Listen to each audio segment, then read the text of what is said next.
Ladies and gentlemen, welcome back to Talk Scottish Football Live. Just realised on the screen, I've done it for 2 weeks in a row. It says live from Matchday 7.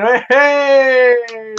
I'm good at my job. I'll change it while we talk. I will introduce David to the stream. Undoubtedly, this is the roughest I have been yet for a Saturday morning, or a Saturday afternoon stream, I should say. So, David, you're going to be carrying me here today. And you're rough every week as well, so... Yeah, I know, but this is the worst yet. Like, the absolute worst. But nothing comes close. I can't compare. You must have felt awful seeing that team selection from Neil Lennon on top of that. I know it's not great, but look, as I said to you, and as we were talking before the stream, look, just wait for the Lennon masterclass to unfurl today. His genius will be shown. Nightmare. You don't think so, no?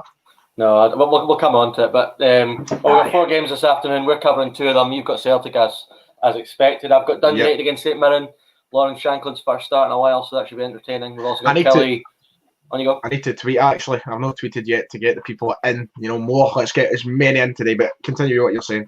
We've got Kelly against Hamilton, which is a big game probably for both teams. That's a very good point. And what's the final game? St Johnstone Ross County. St Johnstone Ross County, yeah. That's the last one. So as we said last week at the end of the stream, big games all over the shop. Lots of stuff to play for even this early on in the season, so looking forward to it. A few people in the chat saying my mic is, I've got the right mic selected. I've just realised I've got the webcam mic on. So no, that doesn't sound much better. I think that's, and can you hear me?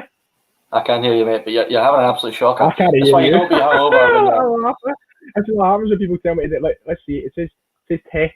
It just says a big thing saying test. There we go. I thought your mic was fine, incidentally. Your mic is not very good now. It was fine. It wasn't. It's not very good now. Well, that is just. No, it's not very good now. It was fine beforehand. Well, this is what happens when you. The chat have had you on, and you've just gone for it. They've done your kipper there, son. Is that it back to normal now? That's much better. And now he's frozen. This is what it's like, troops, having to put up with this sort of liability. Trying on the YouTube channel. It's a nightmare.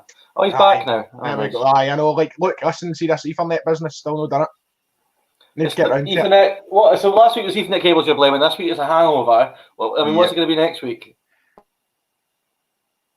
As he's frozen again. This is superb. Honestly, this is what I've got to deal with. This is terrible, man. What's happening? Anyway, right, we'll just get on to the football. Let's move on to the football. David, we're starting halfway. The game that you're going to watch, we're going to go to St Mirren. What are we thinking for the match there today after, Celtic gave them, they gave Celtic a tough game midweek. So what are you thinking for them playing Dundee United? Well, we're going to Dundee United. We're not going to St Mirren because Dundee United are at home, but we'll leave it there. I'm really looking forward to seeing Lauren Shanklin playing because, we've seen he came off the bench against Rangers last week and should have scored.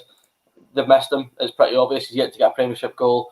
Up front with Nicky Clark today. It's the first time the two of them have started together since the opening day, so looking forward to that. And yeah, I've seen them last week and they were pretty hopeless against Rangers, but they're in a position now where they're going to need some points because they've really fallen away after a promising opening couple of weeks. So Mickey Mellon will need his team to respond today, but equally St Mirren as well are in poor form. Give Celtic a decent game, but in the weeks prior to that they've struggled as well. Both of them started well and have kind of fallen away. And that's been the theme for a lot of teams. So, it'll be interesting to see who comes out on top today. Big Jim Goodwin, he's had the season has started well for St Mirren, right? Despite the poor form of recent, they're doing better than what expectations anybody could have thought they were going to be a relegation side. That was the kind of standard that was set. Everybody was thinking, they'll be doing there again. Started the season a little bit stronger. They fell off a tad recently. I think today they will be desperate to get a result over a team who are just newly promoted. Dundee United, their form has been terrible too. So it's really interesting. A good wee dynamic going into it because I think both of them are just absolutely desperate for 3 points. So it's going to be fun. It's going to be a real laugh, to say the least. We'll move over. Kelly, going down to Ayrshire. Kelly Hamilton. Hamilton, of course, they've picked it up a wee bit. They got a good win. They're kind of getting there. Brian Rice, big chipper, still needs a lot more from his team. Kelly, same old. I feel like every time we come on the show here, David, it's just the same story. But Kelly, I feel like there's nothing really special to say about them. What are you thinking today for Rugby Park? Well, I mean, Hamilton a massive one last week against Livy. Two of the bounce after beating Motherwell the week prior. So yeah, I mean, we said it like the last 2 games have won. You didn't expect them to. Before that, you expect them to get something. And they got nothing. So they are eternally just so difficult to predict what they're going to do. Kelly defeat up at Pittodrie last week after a smashing result against United before the international break. I don't know. It's a tough one. I mean, Kelly at home, you'd have to fancy, but I mean, if there's anyone going to pull off a sort of shock result today, it'll be Hamilton. Aye, I mean, it's a shock whenever they win away from home, to say the least. But especially against a tough Alex Dyer side, it would be, it would be a big one today if they could get that. But you've pretty much. If Kelly can recreate that form that they had in the last home game against United, then they'll stuff them today. Oh, no doubt in my mind about that, because there was liquid football. But I don't see. I can see Hamilton sitting in and make it a bit more difficult than perhaps Dundee United did. So we've seen that a lot from Dundee United. They go and attack teams no matter who they're playing. So. We'll see. That's an interesting comment. That's an interesting comment, to say the least. Aye, we'll move on. Right, cool. That's nice. I like your style, David. Do you know what? What do you think about the big show? What, the big show at Parkhead today? Celtic Livingston. Nice, son. Well played. Unreal, mate. Yeah, let's start. I mean, team news. I think the team news is shocking. I don't know about you, but like I can't get it. He's playing 5 defenders and 1 striker at home to Livingston. Aye, I mean, from outside, I can understand that inside as well. Let's not kid ourselves on. I think the team selection has kind of grasped everybody by a bit of a surprise. It's by the way, there's the boy that mocked me on TikTok. Staunch 55. That's him, it's Staunch 55. He got some views out of you, son. Nah, I did indeed. Well done, Staunchy boy. Anyway. Aye, look, I think everybody was expecting the exact same lineup that pretty much played against Ross County last week. After he made big changes midweek, let's not hide away from that. And he went and made, 5-6 changes to the starting 11 on Wednesday night. So you're thinking to yourself, right, shit, like the weekend, he'll go back to that team that he played against Ross County. No, he's changed up. It looks as though we're reverting back to the 4. Are we reverting back to the 4-2-3-1? I can't even tell. It looks so weird. It's the fact, we've only got 1 striker in the park. But you've got 5 defenders in there, so you could be playing 5 at the back. You might know, but it's weird. Wait, I don't know. I'd imagine it'd be 5 at the back, but then who's going to play up front with the 8? I just don't understand. No, they are. It doesn't add up in the formation for me. We've got Callum in here who is saying that 3-5-2 with Elamed, Duffy, and I up front. Taylor, and then Christie Ayeti up front with A3 in the middle. That probably will be the way to line up. Nice, Callum. Thank you very much. But it's still just so odd. Look. Put it this way, it's a team that is capable of absolutely trouncing Livingston today. Their form has been outrageously bad. Gary Holt is finding himself under a lot of pressure at the minute. They have just lost Anthony Stokes, Player of the Year. There's a lot of things... Let's come on to that in a second or two. Livingston, and I said it in my video, today has all the makings of an absolute Celtic calamity. Just everything has been going wrong for Livy. We are in a weird predicament. It's so odd. It's a really odd one. Let's hope that nothing disastrous happens and we pick up the 3 points. Tony Stokes, Anthony Stokes, mate, Livy's Player of the Year. To be fair, it's not just you. I mean, we had the first open goal after he signed. They were all trying to tell everyone that Stokes is better than Dykes, which is just ludicrous, really. Well, it's not ludicrous. It is. It's not ludicrous. Of course it is. It's not ludicrous. Oh my God. Not 5 years ago, no, but not now, mate. Am I not right in thinking his last 4 clubs he's had his contract terminated? Aye, but he's been playing him where? Exactly, that adds to my argument, not yours. Deary me. No, listen, it's a disaster for both parties. Leaves Livy in a bit of a pickle because they've loaned out Kudir Isa as well to Partick Thistle, so they're kind of... Aye. Good signing for Partick, though. Good signing for Partick. I think he was probably a bit too big of a step up for... What was it, League Two in the top league? So the Championship's a bit more a natural step, but they're going to need to get somebody in. Championship? Jeez, what season you living in? What's that? Oh, sorry, League One. League One, what's that? Jeez, but Stokes didn't take it too badly, palling about with Tyson Fury at the weekend. Don't know if you saw that. That looks quite interesting.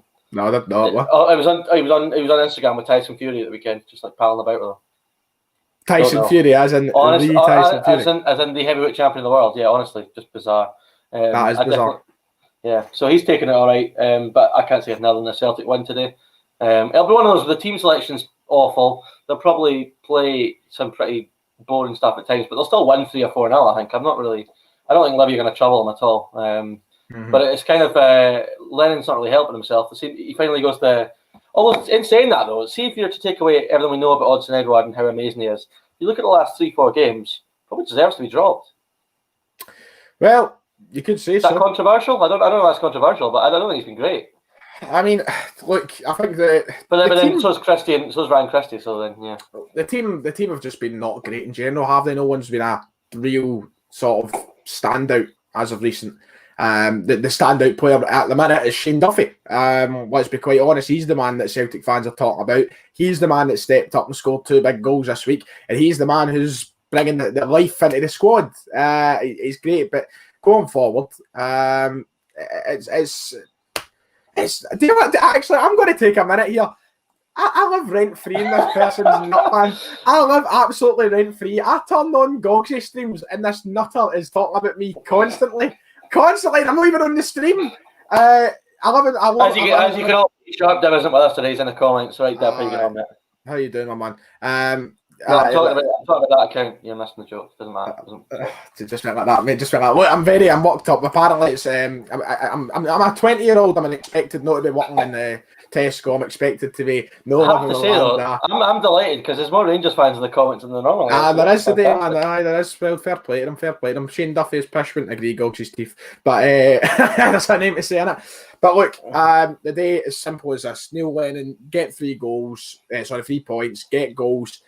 And try and relieve some of this. Look, ultimately, do you know what's the annoying thing? We could go and win this game 7-0 today, and we come at the end of it with people going, "Oh, I don't know about Lennon. I don't know. Oh, I don't know about him." Like, that's what happened. Mate, there's a whole video to be made, I think, on Neil Lennon at Celtic because I just think it's all. I think I saw a great tweet this morning that no matter what happens this season, he's not really gonna win, Neil Lennon, because throughout the season, if Celtic go and win 10 in a row, I think most weeks it'll be like this, where some people are just furious with him, others think he's God. It's just bizarre, and I don't think he's in a position to succeed really at all. Even if he does win the 10, there'll still be people after him. So, yeah, I mean, it's the same every week. It was the same last week, and yeah, just I think Edouard just a big divide. I think Edouard's a bit tired. Look, you've got to remember, guy was injured, goes in an international break, plays twice, comes back for Celtic, starts twice, probably is due a rest. And you see it Wednesday, people going, "It looks lazy, it looks this, looks that." Is Klimala on the bench today? I believe so. He should be. You'd imagine. That's why I find it a bit bizarre that he hasn't come in then, if that's the case. I don't think. I think Lennon has got his opinions on Klimala despite signing him. I don't know where they lie, but we'll see. We'll talk about it more as the game goes on. We've spent enough time talking about the boys in white and green. We'll move on to the final game we have to speak about for today. St Johnstone, Ross County, and to be honest, let's cut right to the chase here, Dave. I hate it when you do this. You hate what I do. You're going to say it's the stinker of the afternoon. That's what you're going to say. Put some respect on St Johnstone and Ross County. God almighty. Top teams, both of them. But yeah, you're probably right. It's going to be a stinker. Come on. Hey. How do you know I was going to say that, mate? Just because I can read you like a book, mate. Honestly. Predictable. But yeah, no, listen. I think it's a fascinating game, though, because both teams really need points. So Ross County first 3-4 weeks were flying, and everyone thought they were going to be class, and then they've fallen away a little bit. St Johnstone, I've been a big admirer of Callum Davidson. You're a bit more sceptical, but he as well needs points. So yeah, it'll be interesting. Well, that's it. 4 games covered. We've done our pre-match conversation, but tomorrow, arguably the biggest game of the weekend, we have Rangers taking on Hibs at Easter Road. What a game that's going to be! Could it be the weekend that Rangers finally concede? What do you think, David? Yeah, I think it will be. But I said this last week. They should have conceded last week. In fairness, United had a few chances towards the end. Mm-hmm. But yeah, I mean, Kevin Nisbet's going to score tomorrow, so that's just there's no 2 ways about it. He's going to score. You're so confident. What are you going to do? What are you going to do? Like, as obviously for context, for people perhaps watching for the first time, Dave is a diehard Falkirk fan, a diehard Dunfermline man till he dies. So he loves wee Kev, or Big Kev. Big Kev. Loves Big Kev. So what are you going to do tomorrow? 90th minute, ball swung in the box, it bounces a wee bit, 0-0. Kevin Nisbet gets on the end of it, blasts it in the roof of the net, bang. Hibs run away with a 1-0 win at Ibrox, at Easter Road. I don't know. I'll probably just tweet more Kevin Nisbet propaganda because I've just been bigging him up constantly for about a year now, and he keeps proving me right. So you just love to see it. He's going to score tomorrow. There we are. Yeah, well, fair enough. On the other side of things, we can't escape how good the Rangers have been for the start of this season. They have been brilliant. Got a tough tie in the Europa League. Is it this week they play Willem? Good question. I think it is this week, but they've got a tough. We talk about Celtic's fixture list being busy. Rangers have got a busy one too. I think they'll go through. They might get Galatasaray. They might not. Big game there. Tomorrow, I think Rangers will win. I think they will continue their run. But Hibs is definitely the toughest challenge we've got yet. And I think that ultimately it is the test of how good they are so far this season. I think every other game, as good as they've been, and being at the top of the table, I think there have been games they should be winning. I think they've got the results they should be expecting. So tomorrow is the game I think it tests a lot of what people in the media and the fans have been saying about Rangers so far this season. Yeah, they have been really, really good. I've ended up watching them most weeks because you're always watching Celtic, which has led people to think I'm a massive Rangers man, which is absolutely fine. I don't really care. But Ryan Kent has been amazing. Will he continue that? I think he's in a vein of form now where everything goes through him for Rangers. He's been great. Yeah, I don't know. I think that I don't know. I think Rangers probably will win, but I don't think it'll be comfortable. I think Hibs will cause them problems because they've been very good in their own right. Although, I've always thought this season that Hibs' defensive record has been really good, but I still find them a little bit questionable at the back. Porteous has been good, but he can be so rash at times.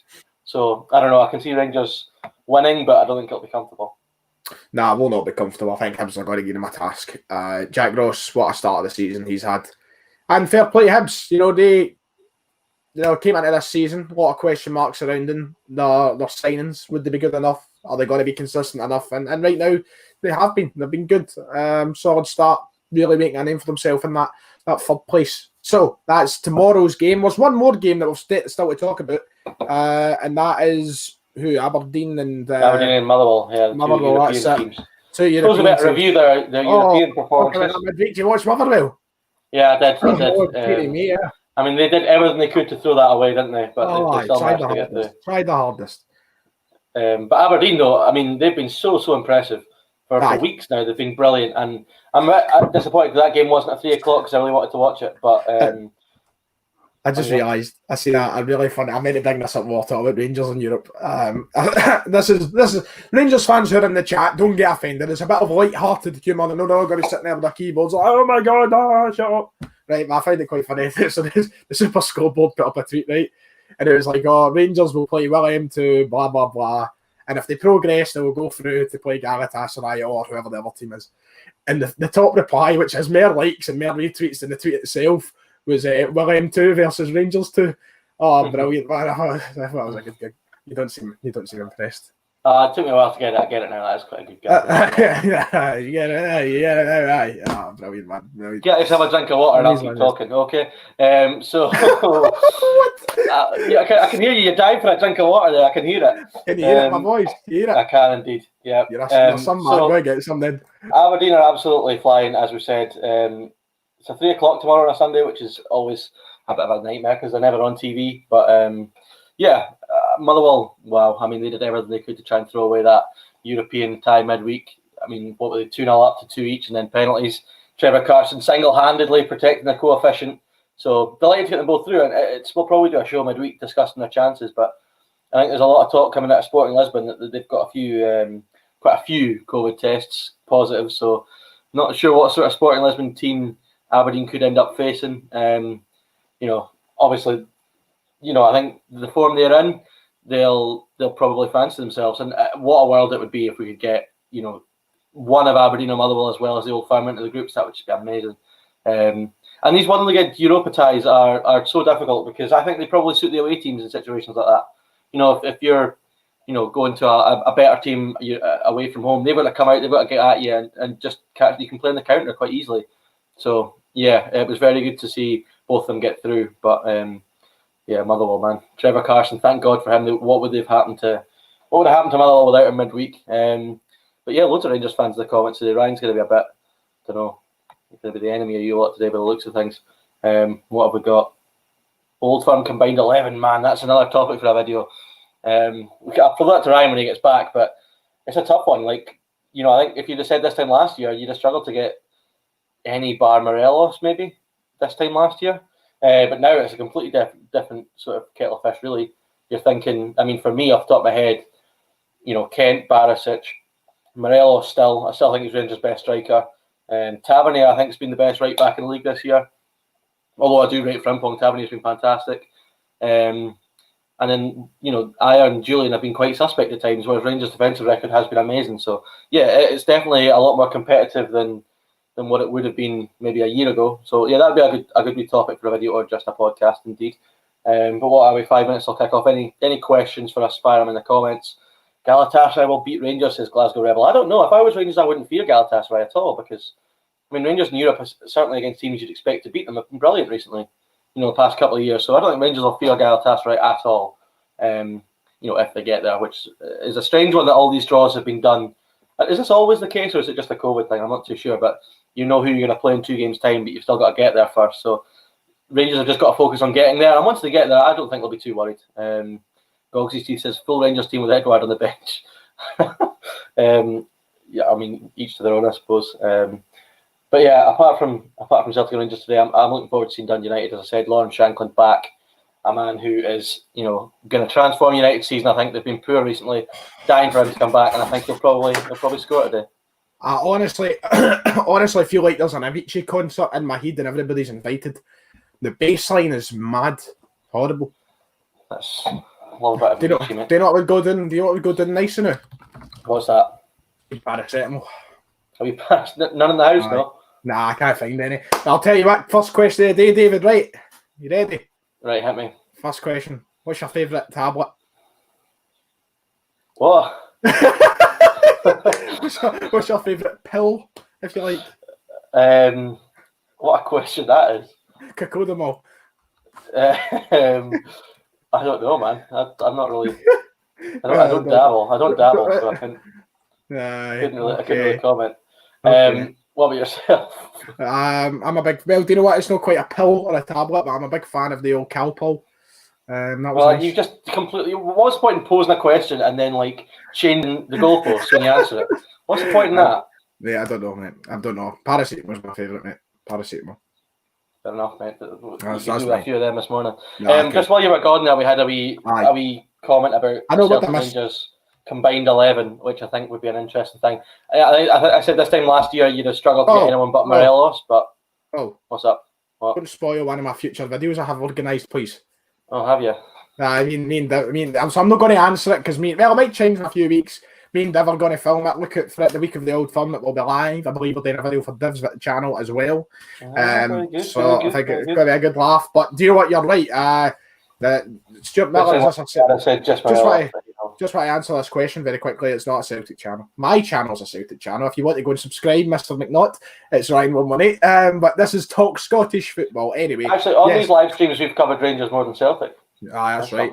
That's right. But look, honestly, last year no one got on it. I combined them. Nah. Probably did die. Morelos did die. If you're playing a 4-4-2 anyway, yes. You can't scream for 3-5-2 and then say Morelos wouldn't get in. First donation of the days, ladies and gentlemen. Thank you very much. Louise Hughes with a 3-0 Celtic. Come on, you boys in green. £2 donation. Thank you very much. Which brings me on to a very quick point.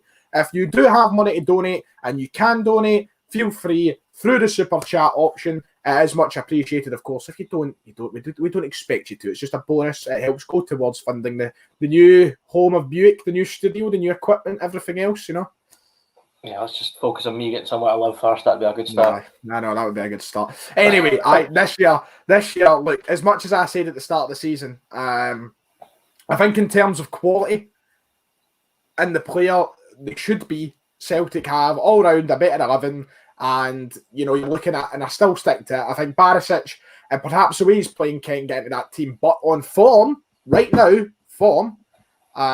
you're looking at an Old Firm combined team which is very half and half.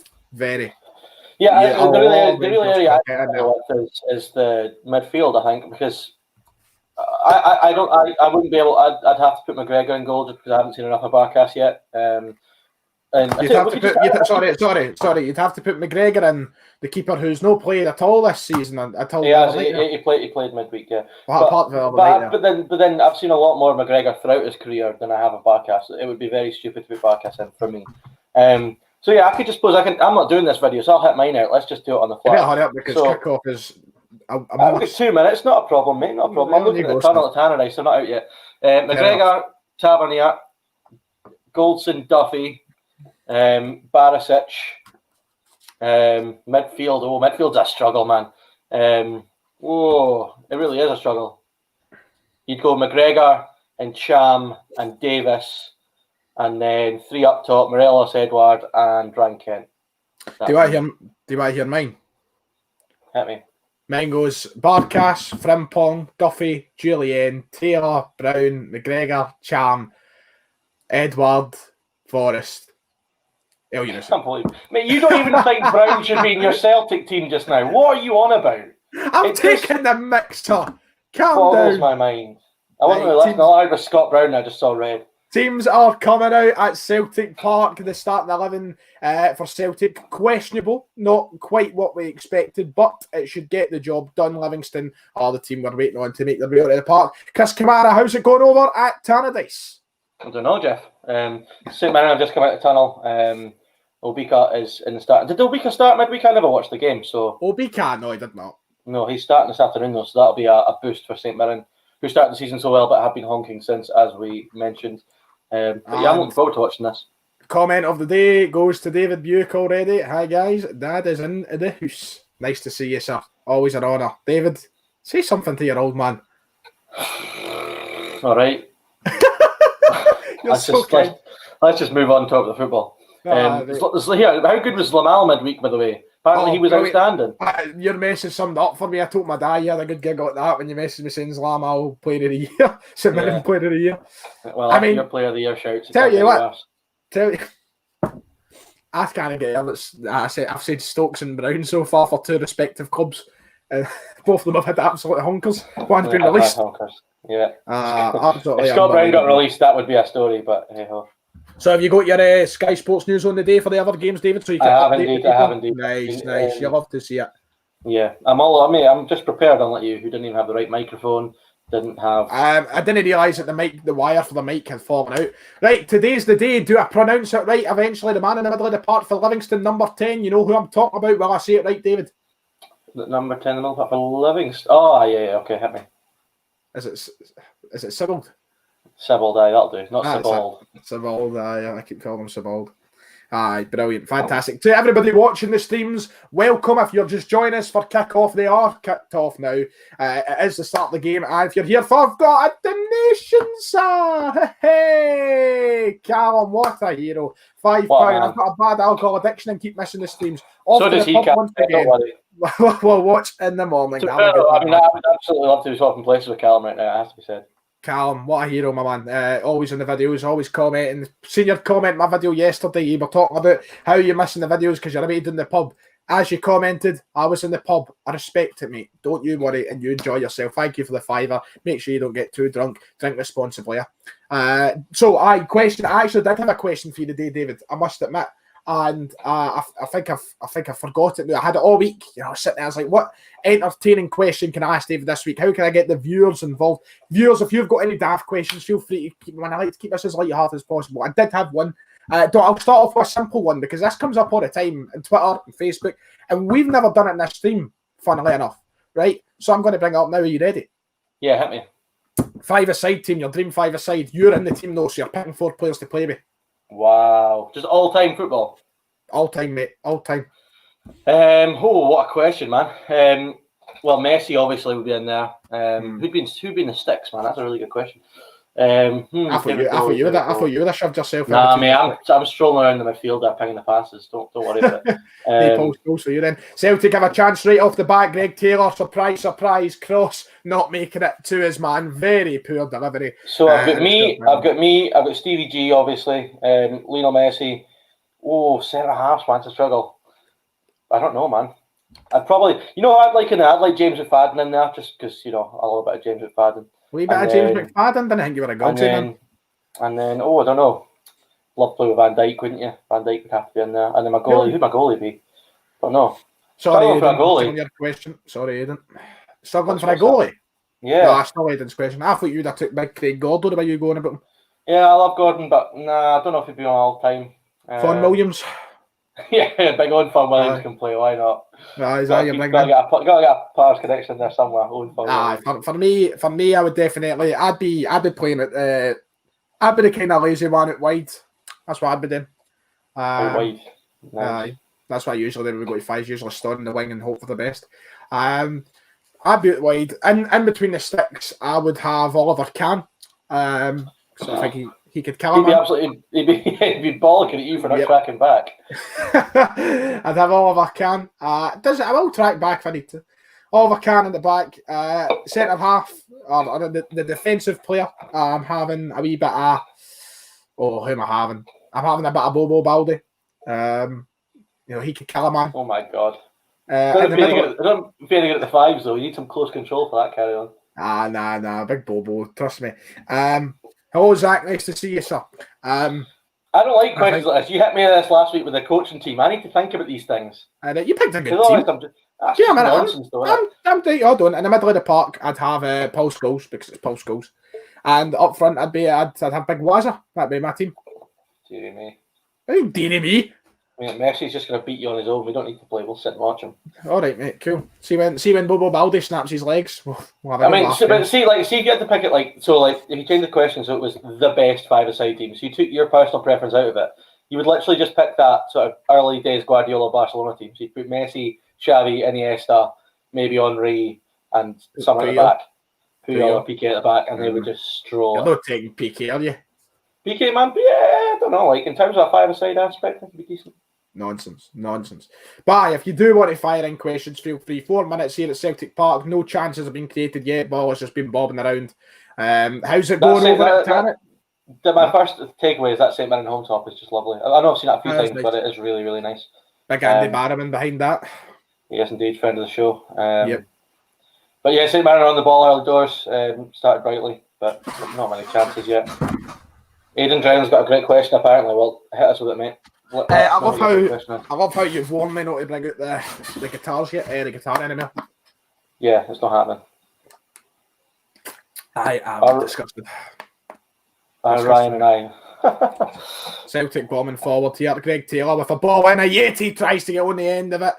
Just goes through him, no, onto the other flank now, and Frimpong will collect it. Celtic looking for a way back into the area now, but it looks as though Livingston have locked down as many chances as possible. Christopher Ayer.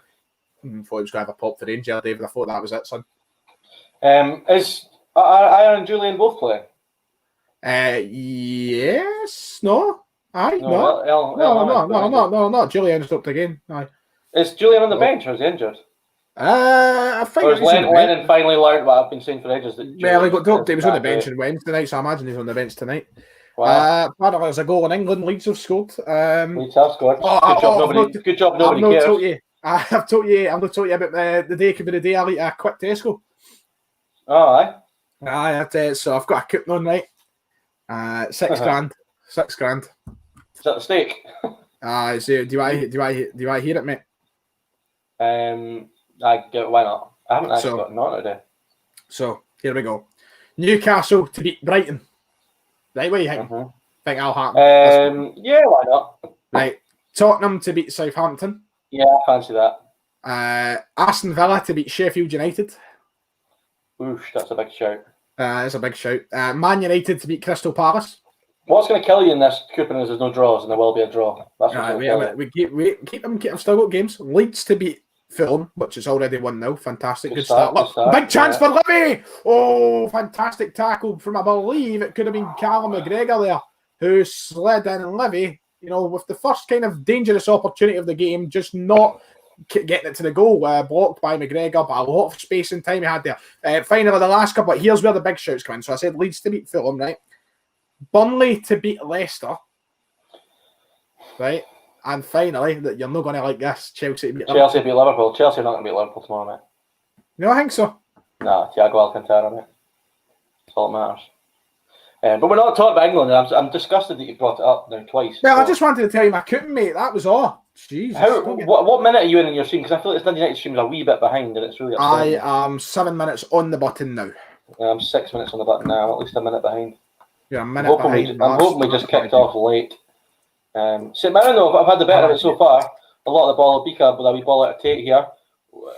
Could be a chance actually for St Mirren. First effort, it's over the bar. But St Mirren started the brighter. Thought we were getting a goal there. It's a big day. Do you know what I really like though? I like how Celtic are basically almost nearly there, millimetres away from being back on par with Rangers in terms of the games played. So I'm looking forward to seeing that. Looking forward to having us back on the same matches played. It'll give us a more. Are you not on the same matches played now? Well, tomorrow. Yeah, play tomorrow. Okay, cool. You know what I mean, like proper. You know, like we're nearly there. We've one game in hand. So this could be the first time of the season Celtic go top. Yep, that could be. Could be. Well, not many people would have thought that. What way in Matchday 8? Hopefully it stays like that tomorrow. Yeah, we'll see. I mean, I'm really looking forward to watching that game. I think it will be a cracker. Can you imagine it'll be an amazing atmosphere at Easter Road tomorrow if they have fans in there? An amazing atmosphere. So that's a bit of a gutter, really. Especially how well Hibs are going too. That game's always feisty, but when Hibs are going well, it'll be even better. But Hibs have got their own incentive tomorrow. And Jack Ross said at midweek, this is a real barometer for their success. So they can win tomorrow. You know, they'll go, joint top with you lot? So, with you Celtic obviously having a game in hand. So, big motivation for Hibs as well tomorrow. Right, I'm going to let you go on your rant of the week, son. Usually, we have a segment of the show. We've got a goal at Kilmarnock. It's 1-0 Kelly. Greg Kelly scored for Kilmarnock. Oh, my goodness. Good start for Alec Dyer side this afternoon. Big start for Alec Dyer. 1-0 to Kilmarnock. For anybody just tuning in the goal, Greg Kelty, you say? Yeah, Greg Kelty, the man with the Greg goal. Greg Kelty with the goal. 1-0 over at Rugby Park. Hamilton and Big Chipper have quite a wee task in their hand. Anyway, there's always a segment in the week, or in the show, every week, where you just go on a rant. You know, you know what you do. Yeah, you know what you do. Always, every week. And I'm going to actually designate it now. You make it sound like it's planned out. This is totally not the case. For this one, basically, it's not really planned out. Celtic with a shot on goal there, saved easily by Robbie McCrory. You just go on a rant. This is not planned. You don't know what I'm even going to ask you here. But every week, how do you know I'm going to rant about it? God, because wait till I say the words. Wait till I say the words, and you will answer. Right? Okay, help me. The rugby. Oh, I know it's coming now. Yeah. The rugby. On you go, son. Speak your mind. I'm not even going to rant about it because it's just laughable. To be fair, no yellow cards, no sin bin for the rugby boys. So what was the situation? There was an Edinburgh player who was at a house party and ended up testing positive, and nothing's happened to Scottish rugby. Nothing at all. No. Whereas ball and goalie, yes, was probably a bit more severe in that he went to another country, but ball and goalie never tested positive. So. And we all got, the whole of Scottish football got a yellow card. And there was absolutely nothing from Nicola Sturgeon yesterday. It's just a card. Well, it's not because it's just to be expected, but it's just so stupid, man. I'm not even in the mood to rant for it because it's just almost expected at this point. But it is just scandalous, massive hypocrite that she is, you know. Fair enough, mate.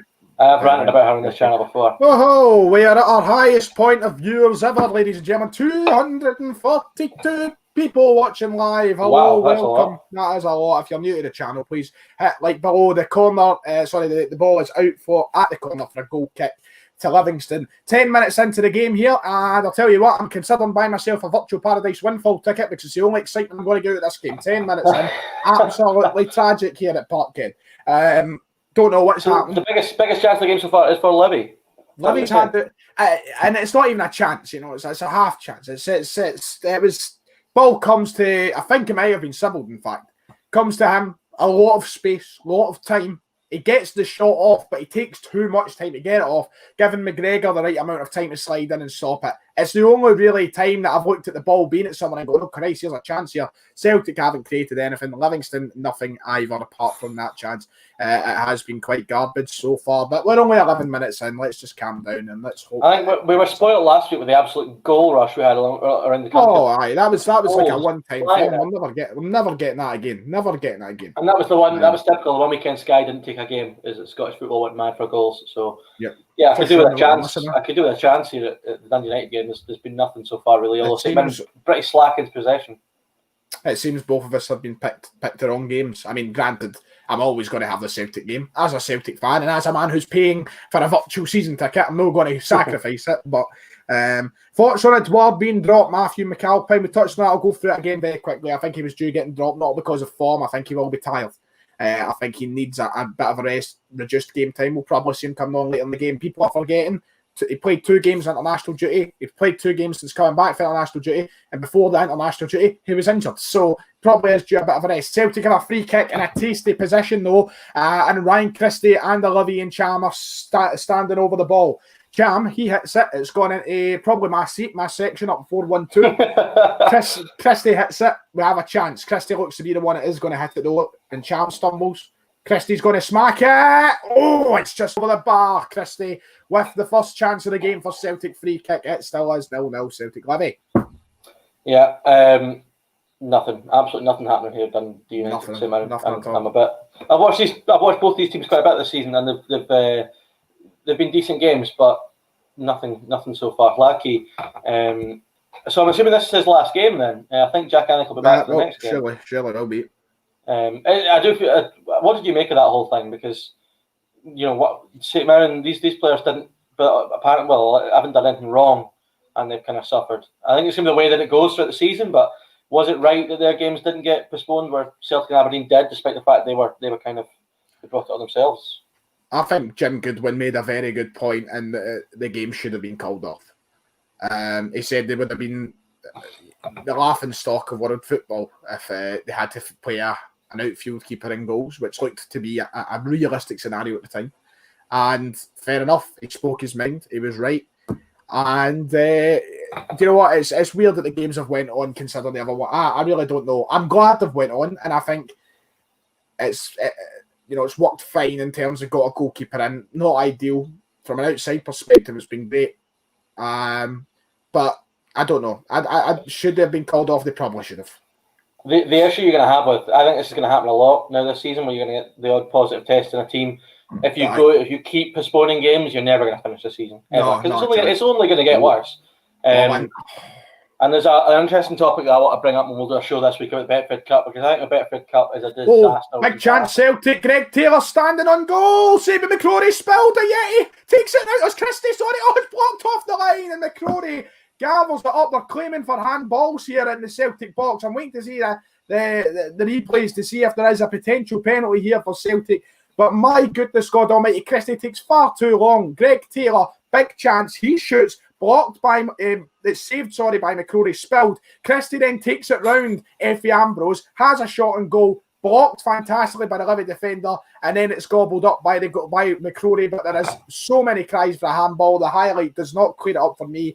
I'll try and get clarification at some point if it is a handball or not, but should have been 1-0 Celtic. Yeah. What I was going to say, the Betfred Cup, I don't know if you've heard the story about. So basically, the issue I think they're going to have is the lower league teams, see the part-time ones, the guys have got to say work on a Friday, they're playing maybe Hearts on a Saturday. Like, how does that, with the lack of testing, these teams are not required to test. So, like, the professional teams are not going to fork out, so the full-time teams are not going to fork out to test all their opponents. It's just going to be an absolute nightmare.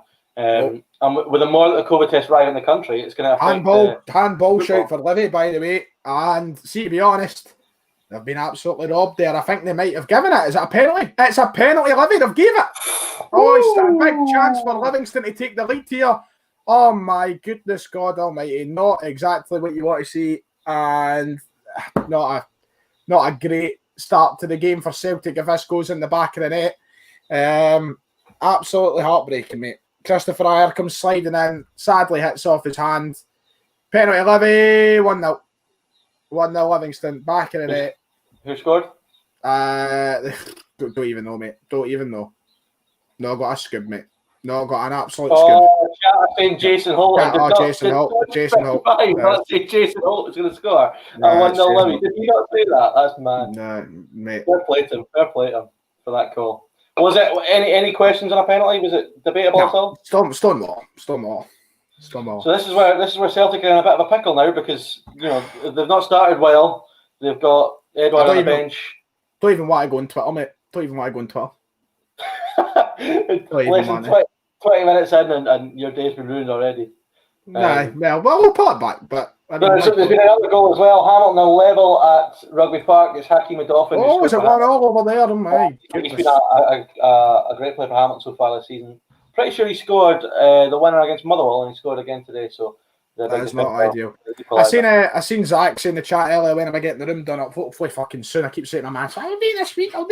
I went rid of this stupid law. Do you know how embarrassing? You do it yourself, man. Do you know how embarrassing it is to go into the college Zoom call chats and you've got that behind you? I mean, why don't you just do it yourself? I've said I'll do it myself. My man's not letting me. I get that all the time, man. You make an arse of it. Sure. Oh, Yeti! Oh, what's that? Have some respect, please. What do you mean have some respect? What a chance for St Mirren. Seagrass with a save. I'm not sure it is. It's a bobbling ball into the box. It's bounced over Reynolds, who's just missed it completely. And I don't know who's had the shot, but it should have scored. It should have been 1-0 St Mirren. This becomes a big problem for Celtic now, doesn't it? Because all they have to do is sit in deep. And see, be fair to them, they're pressing Celtic high up the park here. Scott Brown's been absolutely bamboozled onto the ground there. My goodness. Someone made a very good point in the comments that we're talking about how Edward played the 2 international games and he played a couple of games after the rest. Scott Brown's 35 and played 3 games in a week and not played very well. So, I mean, I know we've done this to death, but is he just literally undroppable at this point? Who's Scott Brown? Yeah. It seems like it, doesn't it? I've said it for the last 3-4 years. Scott Brown is never going to get dropped from the Celtic side. People have to get over that, and I'm saying he should be dropped. I know, but people should just stop bringing it up. It's just not going to happen. Lennon's not going to drop him. Not a chance. Just bizarre, absolutely bizarre. I don't know what he adds to that game, especially now you're 1-0 down. I just don't get what he's going to add to it. Absolutely. If you play McGregor back, you're going to get, say, Brown drops in, takes the ball off defenders. If you put McGregor in that role, he's going to take it. He's going to turn quicker. He's going to pick a pass quicker. He'll get everything moving quicker. I don't get why Brown's in there. It makes no sense to me at all. It's poor here today. Right now, 20 minutes into the game. God, you're like a defeated man already. Yeah, it's just, usually we go down 1-0 to somebody and you think to yourself, we're fine. But the day, it just, I don't know, something off. I don't like team selection. That's what's put you in this. I just don't feel like there's enough life in the team yet. I need Edouard in the park. I need El Yunusi in the park. I think with one striker and Scott podcast, jeez, I just thought for a moment he threw that out right onto the Livies player leg to go in the back. Thank God. Barca seems to have done nothing really wrong yet, but he has. He's scaring a few people though. I am absolutely baffled that Chris Commons can come out and say what he does, and he's no Fraser Forster. We know that. McGregor shoots. Come on, Callum. McGregor makes it 1-0. What a shot, my son, in the back of the net. That's what you love to see. That's what we need. A wee bit of ambition, Celtic. Take chances. Shoot when you fucking can. And you'll get more goals. Thank God, man. I've been watching my videos. I definitely have. I've been watching my videos. You ever wondered that? I know you haven't got a channel yet, but when you do get a channel, right? I wondered that, I've always thought to myself, do you think any Celtic players have just been sitting in their bed watching stuff and I've came up and recommended and they've stuck it on and heard me slagging them or whatever? Don't know, man. I have no idea. 1-0 anyway. Callum McGregor gets the equaliser. Some strike from him. Celtic back in the game. And David, I've not been worried for a minute, have I? No, you were absolutely confident throughout it there. Not one hint of worry. Nah, it's true. But I did have a feeling that was going to come. And I didn't expect the goal to come that early for Celtic, but getting it early will really calm them down, I'm sure. But this is I think days like this. I think if there was a crowd in Celtic Park today, it would be more difficult for the team. Because could you imagine, the crowd at Celtic Park just now, at 1-0 down, not happy with team selection, they would be moaning like toxic already. Toxic. I know it all too well. Mate. So do you think this actually benefits Celtic not having the fans in these situations? No. I just think that. Do you know who I seen come out? Did you see Matthew Upson on TalkSport? Matthew Upson? No. And TalkSport, I don't have, why would you waste your life even watching or listening to anything TalkSport produce? It was just on. I haven't even watched it. I just seen the quoted clip. I seen like the quote above the tweet. Jeremy Frimpong moving in here. Big chance Celtic across goal. Can somebody get up to it? Come on, man. Dilly ding, dilly dong. But you're doing it. Jeez. So, but I'm thinking to myself, I'm thinking to myself, what was I thinking to myself? What was I talking about? Charlie, Nick. Deary me. You just sitting there thinking. I was like, what was I even talking about before that chance came up and I started doing dilly ding, dilly dong? I have absolutely no idea. What was I talking about again? Somebody in the chat maybe what I was talking about. Come on, the box! Ryan Christie! Come on, 2-1. Yes, I. Oh, red card at Rugby Park. Eamon Brophy's been sent off for serious foul play. Try to steal my shtick, mate. Try to steal my moment. Try to outclass the goal. Celtic 2, Livingston 1. Ball was played in the area by, I believe it was Cal McGregor. McGregor does well, loses his man, loses big Marvin Bartlett, slips it through to Greg Taylor, who gets an assist. Greg Taylor, the cross connects, Christie there for the finish, but guess what? At full time, we won't talk about Taylor getting an assist. We'll talk about what he'd done wrong. Very happy for Greg. Aggressive there. Mate, I like fine. I think he's fine. I still think it's the one position in the Celtics team that they could do with strengthening. Yeah, I think he's okay, but I think he gets a lot more abuse. But onto the Brophy thing, that sending off is a big development in that game. One each Hamilton just equalised, and now Kelly down to 10 men. So could Aki's go make it 3 wins in the trot? I mean, literally everyone, the amount of people I heard pre-season, myself included, to be fair, who went, listen, we always say they're going to go down, but this season they're definitely going down. Everyone said it yet again, and they're now in a decent position to go make it 3 wins from 3, which would just be amazing for Brian Rice. Yeah, there's currently a child screaming around the backs. I just like to confirm that it's nothing to do with me. So please ignore that as we swiftly move on. What are you laughing at? Nothing. Just looking forward to the comments responding to that, but let's go. Right. Second question of the day. Second question of the day, Big Dave. Got to throw one at you. I don't have one. Okay, mate. Fantastic. I'll come back to you when I do have one. I just realised my fantasy football this weekend's good because I have Edward in my team and I have Julian in my team. Oh, I've got Edward captain, I think, mate. To be fair, fantasy football's a nightmare because I don't know about you, but every year I just give up after about the third, fourth week. Usually that. But this year I'm taking it seriously because there's money on the line. So, who have I got? I've got Jack Annick who's not playing. I've got Guthrie who's -1 point. McMillan from Livingston 0.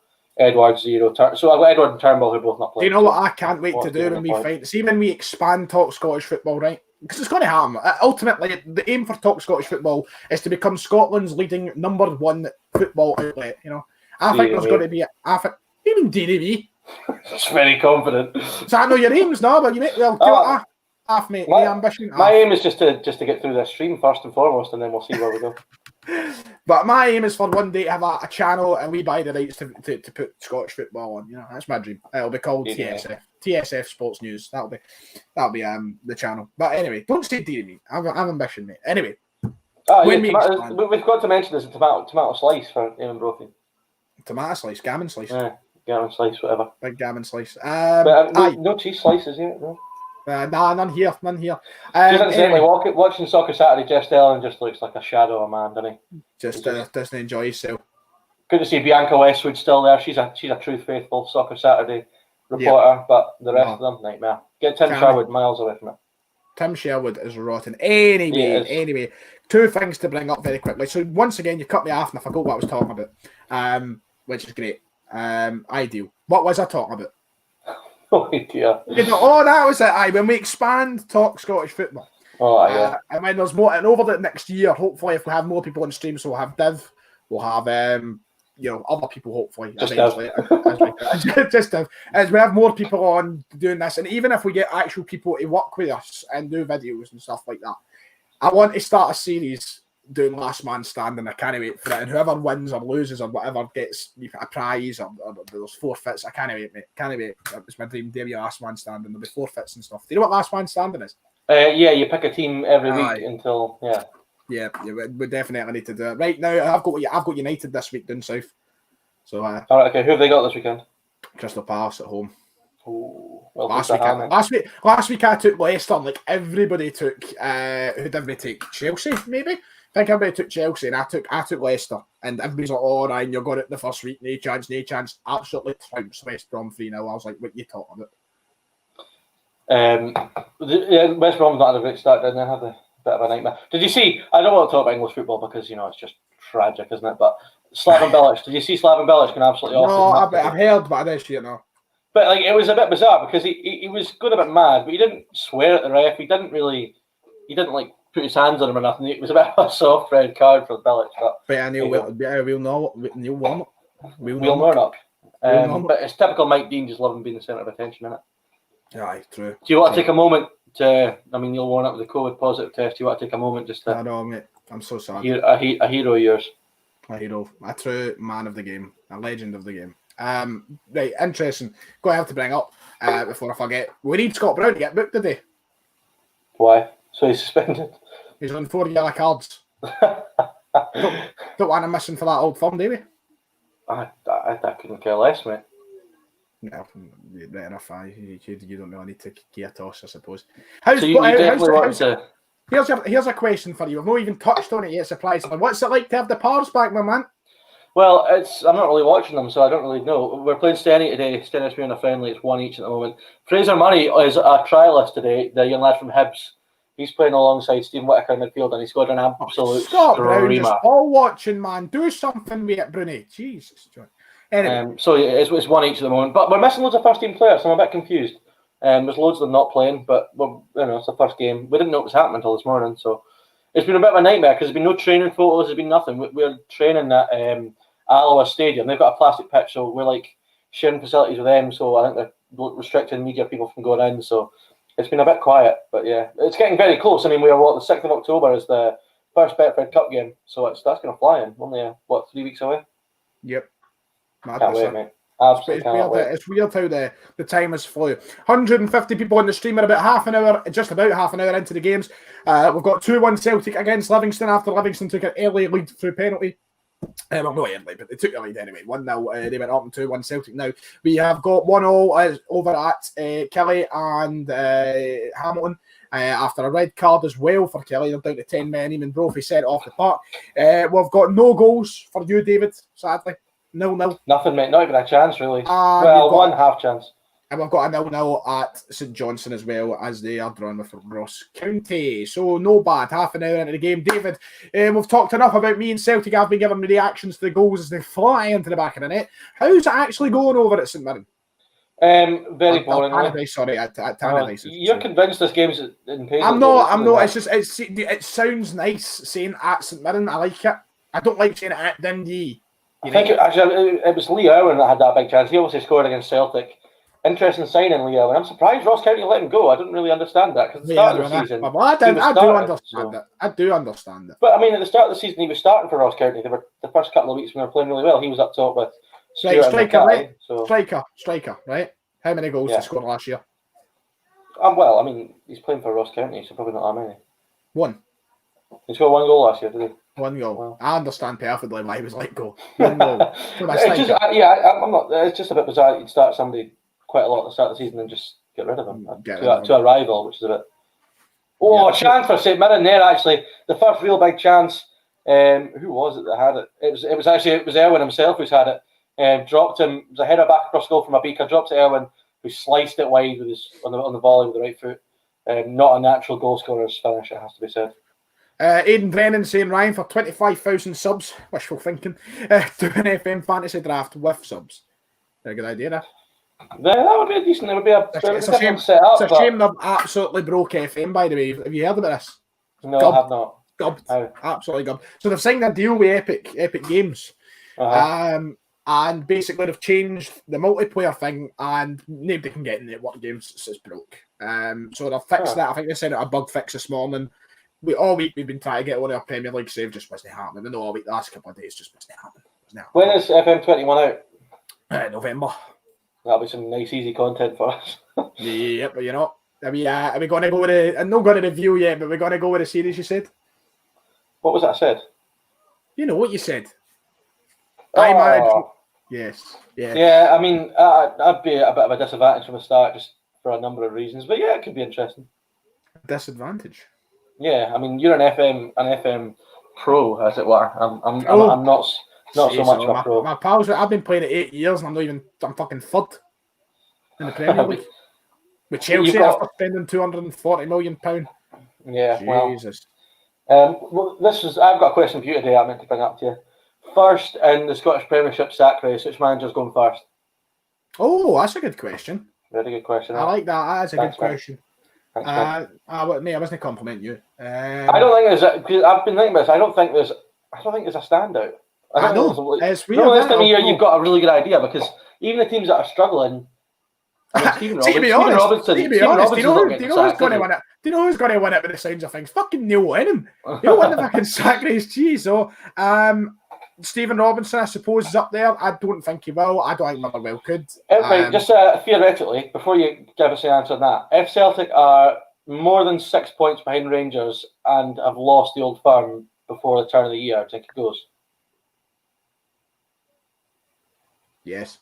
Yeah, I think he probably does as well. I think he's off.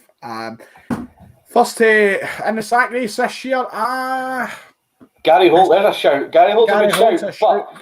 This is what I'm saying. See, with Stephen Robinson and Gary Holt, who are both struggling just now, they've done so well. They've got that. And then, like, Callum Davidson's new in the job, so you don't imagine he's going to go anytime soon. Yep. Brian Rice is doing well. If St Johnstone have showed anything over the past decade, is they stand by a manager when he's struggling. Yeah, but to good effect normally. So I don't think there's any. There's no real bad managers in the league just now. I'd say they're really bad managers. Normally you have a couple of stinkers, but there isn't really. Kettlewell maybe if Ross County tumble, but I don't think there's a standout. If I had to guess though, I'd probably say, I'd probably go with Gary Holt. I don't think it'll happen, but I don't think Gary Holt. I'm going to go for somebody who I don't think deserves a sack, but I just think if things go wrong, which they aren't at the current moment in time, but if they do, I'm going to go for Big Chipper. Big Chipper, Brian Rice. Good potential of making it 3 wins today. Oh my goal! Oh my God, Lawrence Shanklin, what a goal! Oh my God, what is that? That's like Lawrence Shanklin with like an overhead kick in at the top corner. What a goal! Oh my days, Lawrence Shanklin arrived in the Premiership with a bang! What a goal! It's a corner out of the box, headed up into the air. Shanklin. Oh, it's like Dembele's goal against Man City, but a lot further out and right in the top corner. He's taken it on the turn over his head, swelled it back into the top corner. What a goal by Lawrence Shanklin. Wow. That's worth watching Sportscene alone for that. That is unbelievable. What was that, an overhead kick? So, do you remember Dembele's goal against Man City?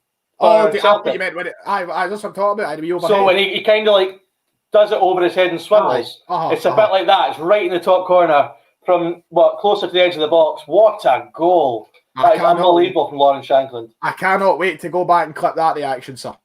That was a reaction and a half. I've had some really good goals in these streams, but that's definitely worth watching Sportscene for. What a goal, Lawrence Shanklin. Aidan Plays says Musa or Eduardo. My answer will never change. It's always going to be Musa for me. Always.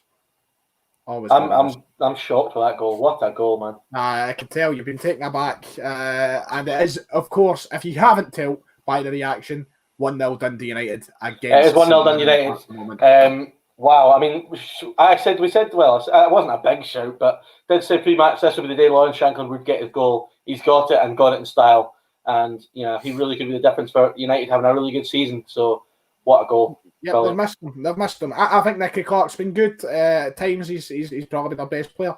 But no, I think Shanklin's done. This is typical Lawrence Shanklin. He's done nothing in this game so far. Nothing. No. He can pop up with that. And I said it last year when he was in the Championship, and it's the reason why I think Kevin Nisbet is a better player all round. Shanklin will do nothing for 90 minutes, but he will score somewhere in there.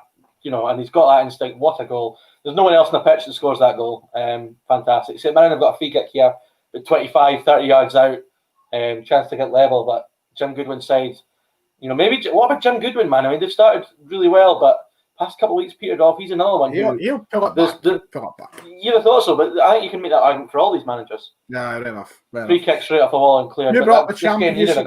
Just when you said championship last season, I'm going to pose a question to you, sir. Very quick fire. Who, with the leagues returning to full force soon, who's going up? Who's winning each league? League 2, League 1, Championship. Who do you think's winning them? Oh, Marvin Bartley having an absolute stinker there, and Celtic will look to pounce on a counter-attack, started by Scott Brown, move forward, and Christie is getting outpaced by Marvin Bartley. How's that happening? How? Fucking hell, I think there's a lot of... I think there's two of them that are pretty straightforward for me. I think Queen's Park are going to win League 2. They've recruited just unbelievably well. Sorry, just very, they've got. Very quickly, can I cut you off? Comment of the day. Fantastic. Queen's Park will win League 2, Partick Thistle will win League 1, Hearts will win the Championship. I think that's pretty straightforward for me. Will the Pars go up? Of course they will, but I don't think they're going to win the league, but they're definitely going up. I ain't going to win the league. Mate, we're laughing at it. Hearts are going to steamroll that league, I think. I think Robbie Nielsen's done it before with them. He'll do it again. He's so good at winning that league. He's won it with Hearts and United. So, yeah, they'll come back up. But Queen's Park, by the way, some of their signings, man, have been unbelievable. Like Simon Murray, Louis Longridge, all the rest of them, they've been really good. 1872, Jordan saying Edinburgh City, Partick and Hearts. Edinburgh City are a decent shout. They're normally thereabouts. I'd agree with Partick and Hearts. Here's another interesting question. Let me bring this up to you before we roll up to it. It was throw up to half time. How do you think Cove will do in League 1 this year? I think they'll do really well. They'll probably finish playoffs. I don't think they'll win it. I think Falkirk and Thistle will battle out for the title, but I think it'll be playoffs. Airdrie as well, I think they'll be decent. But Cove, I think Cove will do well. They'll fight for the playoffs. Fair enough. We did lots of Cove chat when we started these podcasts. Yeah, that's right. I miss us talking about the League 1s, League 2s and all that. It'll be good to have that back. It was good. I was building my knowledge mostly through your nonsense. But I've got a donation. Hey! £2 donated by Kian67, who says, with his £2, says, come on the Celtic. Say it, David. Say it, David. Just going to get clipped, there's no point. Fair play. Say it, David. What a fella. Thanks, Kian. What an absolute lad. Great, fantastic. How are Inverness doing? Well, no doing in. They might be playing a pre-season game today, you never know. Right enough. Maybe I've just made myself look an absolute fool. 40 minutes gone in the game. Celtic. Come on, that's nasty. That's fucking get him pulled up, Tiffany, you cunt. that was nasty. That was nasty. Put his elbow into the big man in goals there. Big Barkas. You need to stop that. It gets me laughing every time. 169 people watching. Celtic 2. Livingston 1. The ball is just being played around the park. An absolutely shocking pass from Greg Taylor there, sending McGregor back towards Barkas's goal. Big Barkas's goal. And he plays out to Duffy. Look, Celtic controlling the game after a scare going behind 1-0. But after taking the lead, it's been quite shiza, to be quite honest with you. Abdel Ahmed has absolutely took Sibbald out the game there, but Sibbald gets back and recovers fantastically as Livingston regain possession with 5 minutes left. I've got a question for you, mate. On you go. Who's going to be the top scorer in the Premiership this season? I'll be in Ayeti. Oh, good shout. I'll be in Ayeti. I think it's going to be Ayeti. And I'll tell you for why. Ayeti's got to be in those situations for rebounds. So basically what he's already done is a perfect example. His goal so far. I think Eduardo's going to make so much for him when they play together. I think he'll end up top scorer. Nice. Good shout. See, I don't know. I think Shankland might be a shout, if I'm honest. I still think he's going to score loads of goals. Injury for Celtic. Greg Taylor is hobbling off the park. Incidentally, there is a goal in Perth, and it is 1-0 Ross County. Ian Viger scored for Ross County. So 1-0. You know what I'm going to do this week? Staggies in Perth. Do you know what I'm going to do this week? I'm going to make a wee video animation for when there's goals to flash up the screen. I like it. Do you know what I like? You don't have a super. Have you ever listened to like Super Scoreboard on the Saturdays, like when they're talking during the games? No. I love it. They've got a wee. So Gordon Duncan, he's like, I'll do my perfect impression of how it goes. Not how it sounds, just how it goes. So it goes like that. There's been a goal at McDermott Park, and then it comes this man, he goes, Clyde one goal flash, Arnold Clark or something like that, and it goes. Oh, that's awful, man. Not a fan of that.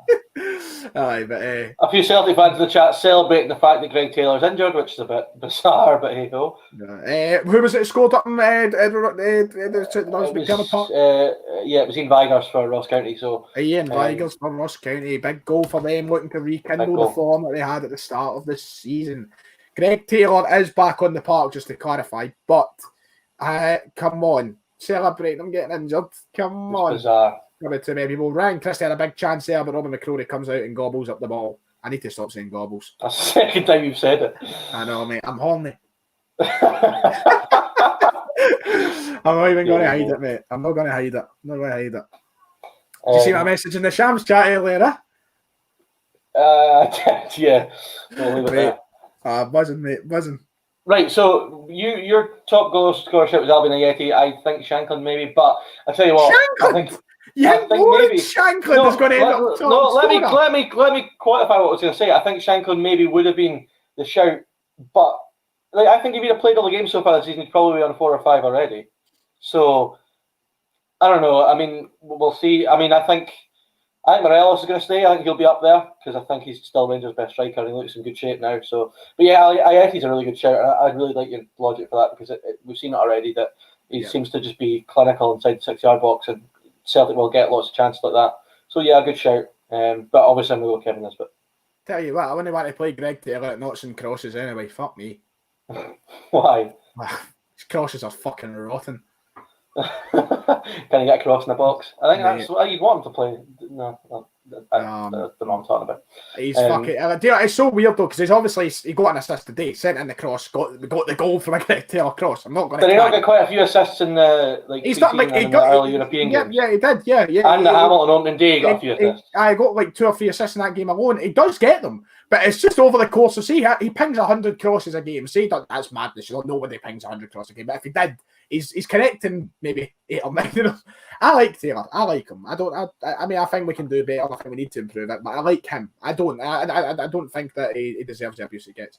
Big Shane Duffy coming in with a header there, and it's back to Barkas. On you go, son. Tom Rogic on the bench today? I don't know, actually. I think he is on the bench. I think he's still got a part to play this season. I think now that deal's collapsed, I think Lennon's going to realise that he could be useful to Celtic. Up until about a year, maybe 18 months ago, I used to always say on his day he was the best player in Scotland. I think he's just frightening. He's so good. Like top comment, bit of ball gobbling, and it says Alan McLeod. But Aidan plays. He says Duffy top scorer. What did Duffy not come out and say he'll score every game if delivery's right or something like that? Aye. I mean, you got to admire the confidence. Yep. I mean, Napa is just made for it, isn't it? Yeah, I mean, I was watching. What was that? I was watching some. I think it was in Sky Sports. It was a Premier League years or something. And Brighton were playing. I can't remember who they were, but they were just launching all the corners. And all the talk was, "Here comes Duffy, he's up from the back. He's a big target," and he definitely meets them well, doesn't he? I love the way he just shoved Julian out of the way against Ross County. That was fantastic. My farts are absolutely leaking, by the way. Just for that mention. Half time. St Johnstone 0, Ross County 1. Half time. Kilmarnock 1. Hamilton 1. I'm still waiting at half time here. Still waiting on half time here at Celtic Park as well, but I don't see any indication. And it's half time. Celtic 2, Livingston 1. Livingston took the lead early on through a penalty with Hope converting, put it in the back of the net. Clean sheet gone for Barkas, and the boys sadly threw an iron hand ball. Callum McGregor pinged an absolute beauty into the back of the net to level it up. And then Ryan Christie with a tap in to make it 2-1 after Greg Taylor's assist. So heading into the break up right now, currently top of the league, Keep on. Yeah. I mean, yeah. That's it. Yeah. You want to celebrate like or something? What do you think of this? Right, what do you think of this? Three names. Jerry McCulloch, Gordon Strachan, Michael Stewart. What about them? That's who we've got at half time here. What a lineup. We got Big Strachan. Big Strachan. Fuck me. Warwick Davis is taller than that cunt. Strachan's all right. I'm a fan of Gordon Strachan. The other two are all right. But I think that's anything special. Big chance for Dundee United! Oh! Should have been 2-0. Nicky Clark just missed a massive chance. It's rolled back by Shanklin to Clark on the penalty spot, and he's put it high and wide. That should have been 2-0 United. But they do look so much more dangerous with Lawrence Shanklin. This comment, Aidan, Fair enough, but stay fucking back, mate. That's all I'm saying.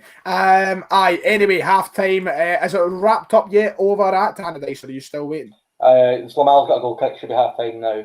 Yeah, it's half time, in fact. Half time. So, brief summary before I go for my half time tea and get you to entertain the people as we normally do. Half time, brief it up for us. Well, Lauren Shanklin, the difference maker at Tannadice so far with an amazing strike. Kind of like an overhead kick, but it's just the technique's just frightening. I mean, he's like swiveled it overhead into the top corner. What a strike! What a goal! Lauren Shanklin opening his Premiership account in style, and it's been the difference. And apart from that Clark chance right at the end, it's been a bit of a dull first half, but United probably good for the lead. Hello. I froze was again, Did you? Okay. Well, I just reviewed my first half, so yeah, you can now review yours. I've done mine. Obviously, you don't listen to me. I done it as soon as the half-time whistle went. Wasn't listening, mate. You know what, mate? I'm getting fed up with the disrespect you show me. Someone's got to keep you grounded. You away for your tea? I'm going to go for my tea quickly before I go. I know you're talking about keeping me grounded, right? You remember yesterday on the college call talking about the celebrity chase? Yes. Can't wait to be on the celebrity chase, mate. Oh, yeah, Ryan. It was the embarrassment on your face when I said us two will be on the celebrity chase. Oh, shocking, man.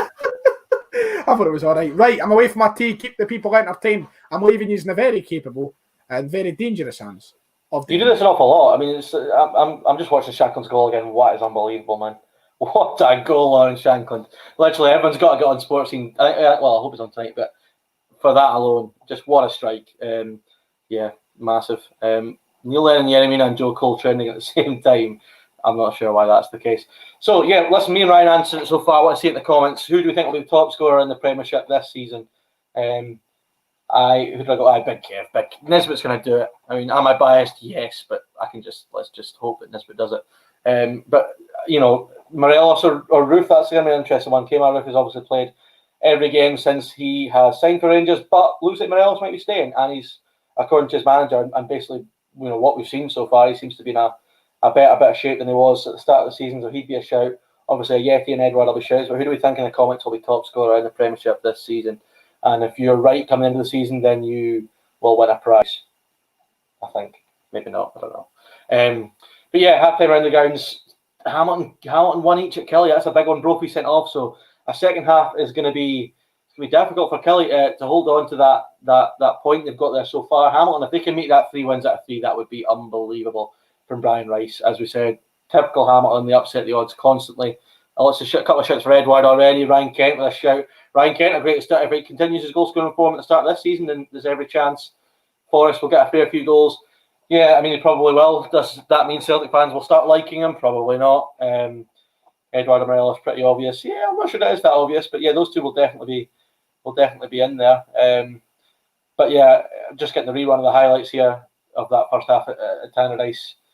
Pretty boring, apart from that Shanklin goal, which I've raved about enough, probably. No, I haven't. It was amazing. It does deserve to be raved about. But yeah, as I said, Hamilton, if they can get 3 points there and upset the odds again, that will be massive. 3 wins out of 3 from them. If they can do it, would be huge. It would leave Motherwell with a big game at Pittodrie tomorrow. So, you know, Aberdeen have been in great form. If they can continue that with another 3 points, then, you know, Motherwell will be struggling down the bottom. And Stephen Robinson, you know, yeah, they got through Europe, but barely. They're really struggling just now, Motherwell. So, does anyone come close to those two? I mean, yeah, I think there are a number of good strikers in this league. You know, Nisbet and Shankland have come in and added it. They've automatically become 2 of the better ones. Guys like Abika will score plenty of goals for St Mirren. Brophy will score a fair few of it. Oh, I sent off today, so he's not going to score today. But yeah, there's plenty of options. I do think though Shankland's missed a lot of the games so far, but I think if he hadn't missed them, I could see him being on 4 or 5 goals already. I think he'll do well. He'll score a fair few. Wouldn't even be surprised if he's not finished his scoring this afternoon. Ryan 118 in the comments where he belongs. Keep him in the comments and off the stream. Clown. He should be getting a cup of tea, not talking to me on YouTube. Nightmare. Who's the top scorer just now? Nisbet or Edward? I'm not entirely sure who's the top scorer just now. Obsessed, Ryan 118. Yeah, he's obsessed. Martin Boyle is another good shout for top scorer. But yeah, and also the other game we haven't mentioned, or I haven't mentioned yet, we'll mention them more when Ryan comes back, I'm sure. Ross County 1-0 on St Johnstone. I mean, both are struggling. Ross County have struggled in recent weeks. Ian Vigors, who's been around forever, scoring a big goal for them. Really interesting for David De Gea and his side if they can hold on for 3 points there. Nesbitt, Edward and Kent all tied on 4 goals. Tavernier top assister. Does anyone have an alternative for the most assists other than James Tavernier? I mean, I can't. I'd be surprised if anybody got more assists than Tavernier this season. What do you think, Ryan? We've done a top assister. I mean, do there not be anyone else other than Tavernier? It's madness how I can comment on the stream and be here at the same time. Madness. Sorry, pose your question to me again. Most assists we're on to now. Most assists. Tavernier seems like the obvious choice, but yeah, he's up there. But Barisic, another shout. Both full backs for Rangers create a lot of chances. Man, fucking stinks, man. I probably have to go. Yeah, probably Tavernier. Probably him. No, yeah. Boring, I say. Kent, maybe, we're Glasgow Celtic saying Kent. Last season Kent racked up a whole 0 assists, looking to build on that number. So perhaps. You're not letting this agenda go, are you? Nah, never. You can just see it, like if you make it in the media, right, and you're on Clyde one, you're just going to get slaughtered for having an agenda against players. I can just see it. Like you'll let Mikey Stewart get slaughtered for having an agenda against Rangers. No, well, I buggery, mate. Well, I buggery. On that note, the return of the mug, I must say. Certainly beat on. Yeah, yep. That Patter's 2017's called and asked for his Patter back. I mean, dearie me. You're so funny. Anyway, I've not even asked. Is Beaton? I thought Beaton would have got a wee show. So but obviously not. Obviously, Lennon comfortable with the 3 that he's given a run out just now. El Ahmed, who was impressive too for Israel. So, I can understand it. Not quite what I expected, but it's what Lennon's comfortable with. What are you doing tonight, Emma? I don't know. I'm trying to. One of my mates is working. I'm trying to see if he fancies a pint or 2 tonight, but we'll see. Any football on tonight? Yeah, we've got a few. We've got a 7 o'clock kickoff. We've got an 8 o'clock kickoff. We've got a 6 o'clock kickoff. I think. Who's playing? Down south in England, sadly, we've got Man United. Sorry, it's a 5:30. We've got Man United playing at Crystal Palace at 5:30. Then at 8 o'clock, we've got Arsenal playing West Ham. Oh, that could be interesting. Yeah, see David Moyes get the sack. What a mess of a club West Ham are. But it's still Scottish. Has he been sacked? Did you just say? No, I said watch him get sacked. Oh, right, okay, yeah. I was going to say, poor Moisey, man. What a hard time Moisey's had. Yeah, I know. And I feel bad for him. He's at a club that is so backwards that he just really has been stuck in an unfortunate position because West Ham are in an absolute state. And I feel bad for any man who has to walk through the doors there. Karen Brady, David Gold, and the Aberdeen, Sullivan in it. They should be hang their heads in shame. Get Spencer FC and take them over. Yep, he knows how to run a club, doesn't he? He absolutely does. Hashtag on the BBC this weekend, are they not? No, is that this morning or is that tomorrow morning? Madness. I think it's tomorrow morning. No. Anyway, we'll move on to the Scottish football. So just a very quick recap. Celtic 2, Livingston 1, Dundee 1, St Mirren 0, Kelly 1, Hamilton 1, and St Johnstone 0, Ross County 1. I'm going to go for my juice break. You're going for I'm not an old man. You're not an old man. Wow. Okay. Get up, you cunt. Joking. Right, send in your comments. I'll try and entertain everybody watching right now. We've peaked in a show. Our highest ever live audience at 240 people. And we're currently at 132 at the halftime break. And I expect more to drop in as the second half start to roll out, of course. But it is, time to talk about you guys. Any questions, anything you want. Let's put it in to the comment section. I see a lot of talk about Jaffa cakes. Cake or a biscuit? Well, it's a cake. It's in the fucking name. It's a cake. It is cake. Biscuit is like crumbly. Biscuit is biscuit. There's no biscuit in a Jaffa cake. So that's it for me. Conversation over. It will be the last. It's like you don't eat soup. You drink soup. It's the liquid. Suppose if you've got a very chunky food one, then I'm not getting into all of controversial splitting opinions there. Greg Taylor with more assists and less games than Barisic. They won't tell you that though. Very, very true, Psycho Candy. They won't let even Celtic fans, the agenda against Taylor is he's rotten just now. I would say agenda, but what's the crack, Ryan? Nice to see you, Spartan. Nice to see you join in on the conversation. So any questions, feel free to file them in, whether it's on football, whether it's on general life. Have I played the new COD? I have not. I don't play that many video games now, so So look, this Jaffa Cake conversation is really picking up some traction in the chat. Let's move on. That's what I say. What's going on with Ayer going to Italy? Says Sid Barrett. I have not heard too much on the front of Christopher Ayer heading away and perhaps going to Italy. Obviously, at the start of the window, there was a lot of talk AC Milan looking at him, but that was it, looking at him. There was a talk about his agent going to Celtic and looking for a move, trying to get a valuation of the player. But it's nothing seems to be picking up, so I don't think he'll be away unless we hear more. Of course, we still have about 15 days left in the transfer window, so I suppose with a fortnight to go, he could leave the club. It's in the biscuit aisle, says Liam McBride. Aye, but there's also porridge in our biscuit aisle, and that's not fucking biscuit. Now, that's it for me. The real Slim Specky. Thank you very much, Sales 19. Am I at uni? No, I'm at college with Dave. Me and Dave do the same course in the same class. How lucky is he to beat me? Was it all to me, this fame? He's probably listening for his AirPods and now pissing himself. Ryan, can we see a PES Master League? Probably not.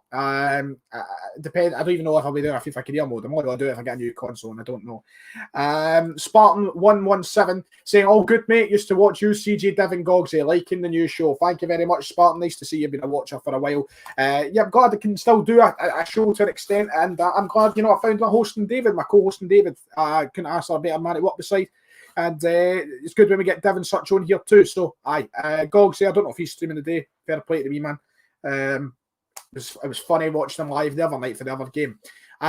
He learns from the best. Your defence is shocking. We'll pump you, says Staunch55. Well, I don't know. I think it's defence is basically our worst part, but I think against Rangers we'll have it sorted. It's all dealing with the pressure that matters the most against Rangers. Dealing with the pressure. Absolutely. But Rangers will pile on pressure. I'm confident if we deal with it, we'll be fine. I just realised that I can put can I do oh my God, I've kicked David to the stream. David, I'm so sorry. Sorry, David, I'm so sorry. So sorry. How do I add him back in? There we go. He's not even here anyway. And now I'm bigger. Hey, sorted. What courses take? We take journalism. So we're going to be talking absolute shite the rest of our lives. We're going to be getting slagged rotten on Twitter. But the dream is one day that we don't need to work for the mainstream media and we can do it ourselves. Big Dave's better. You'll enjoy seeing that comment when he comes back. Let's see. Anything else? Send it in. I don't know what Dave is doing. I think he's probably fell down the toilet pan. I wouldn't be shocked to hear that he's done an Elvis Presley. So, Let's see. Anyway. What's going on? Teams are heading back out at Celtic Park. It seems. Is it raining in Parkhead? Is that rain? Or is it just the way the camera is? I mean, I'm away up the road and it's fucking sunny as fuck up here. He didn't get a Magaluf. Booked Magaluf, but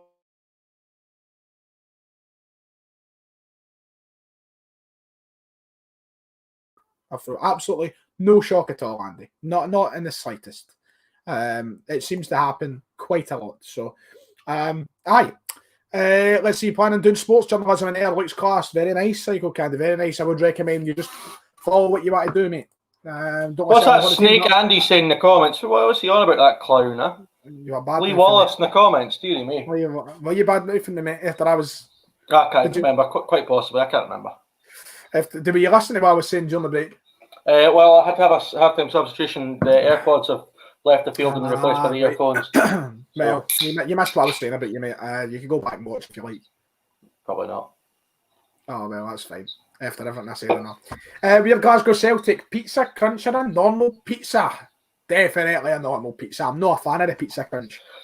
See, I've only had a Pizza Crunch once and it was dynamite, to be fair. I do like them, but I never go for it.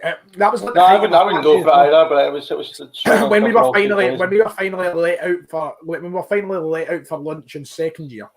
We weren't allowed it in first year, so second year finally let out for lunch every day. £1 big Pizza Crunch, man, brilliant. But it was getting to my health. I was the size of Chris Commons and had to stop. So here we are now. I prefer the normal pizza.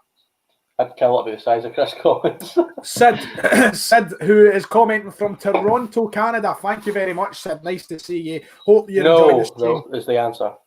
I mean, can you not let me talk to Sid first before you answer? Sid, who is watching from Toronto, thank you very much. Hope you're enjoying our coverage of the Scottish football this fine Saturday afternoon. Oh, you're so professional, man. I love it. Cheers, mate. Thank you. He's saying, will there be supporters at the Old Firm match? No. You answered already. No, I don't think there will be. Hopefully, we can get some form of ambience for the game, but I suspect we won't. So I'm not going to be too over the top. What a professional am I, by the way. Yeah? Oh, here, get Spartan's comment up, because this is something I really want to address, right? Right, you're supposed to be highlighting the comments here. So, give me a comment up. Give me a second. That's it. No, the other one. Newest one. Sorry. Right, what is the script here? Is Charlie Adam like some sort of messiah? Because the coverage of his transfer to Dundee is baffling to me. Everyone's acting like he is going to win Dundee the league. He's an amazing signing. Who was he playing for last season? Reading. Right, okay, so a guy who's playing for Reading to go to Dundee is hardly a massive drop down anyway, really. They're going to have a midfield of Graham Dorrans, Charlie Adam, and Paul McGowan. Who's doing the running in there? I just do not understand why everyone thinks that Charlie Adam's going to be amazing for Dundee. I think he'll probably do okay, but he's in a position where he's literally just set up to fail because he's not going to be as good as people think he's going to be. He just won't. So in below that, they'll think he's a failure. Dundee are not going to go up this year. He'll be like Graham Dorrans was, fine, but nothing better. I think it's just ridiculous that the praise this transfer is getting because he'll be no more than average. Viewers over in Belfast as well. Nice to see viewers from across the pond. Not so far in obviously Bonnie Island and then over in Canada too. It's great to see the channel expanding, eh? Yeah, I mean, you can get statistics to tell you where people are watching from. Right. Where's the most obscure country you've had someone watching your channel from? Tanzania was a weird one. Nice. I had somebody watching from Tanzania, and I had one watching from Madagascar as well once. They were the most baffling of countries I've seen watching my videos. I think it's something like, sorry, my team went, jeez, I'm talking about being professional. I mean, second half underway at Tannadice United are immediately on the front foot. Else Ryan almost dies. Oh, ball fizzed in at Shanklin's feet. God, I was talking about you doing an Elvis when you were away. I was about to do an Elvis just on the chair rather than the pan. Jesus. Wow. Oh my God. I can tell you just now what the second half has kicked off, by the way, here at Celtic Park as well. Celtic 2, Livingston 1, as Celtic go out in fast pace for the second half, looking to extend the lead, I imagine. My analytics though, David, you want to know where my audience are mostly from. 84.7% are from the United Kingdom, 3.8% are from Ireland, and then below that on 1.7% each is Australia, Canada, and the US of A. Oh, very good. What's your male-female split? Male 94.7%. That's not bad, you know. I think what's female 5.3. Ours is like 96 or something, 97 or something.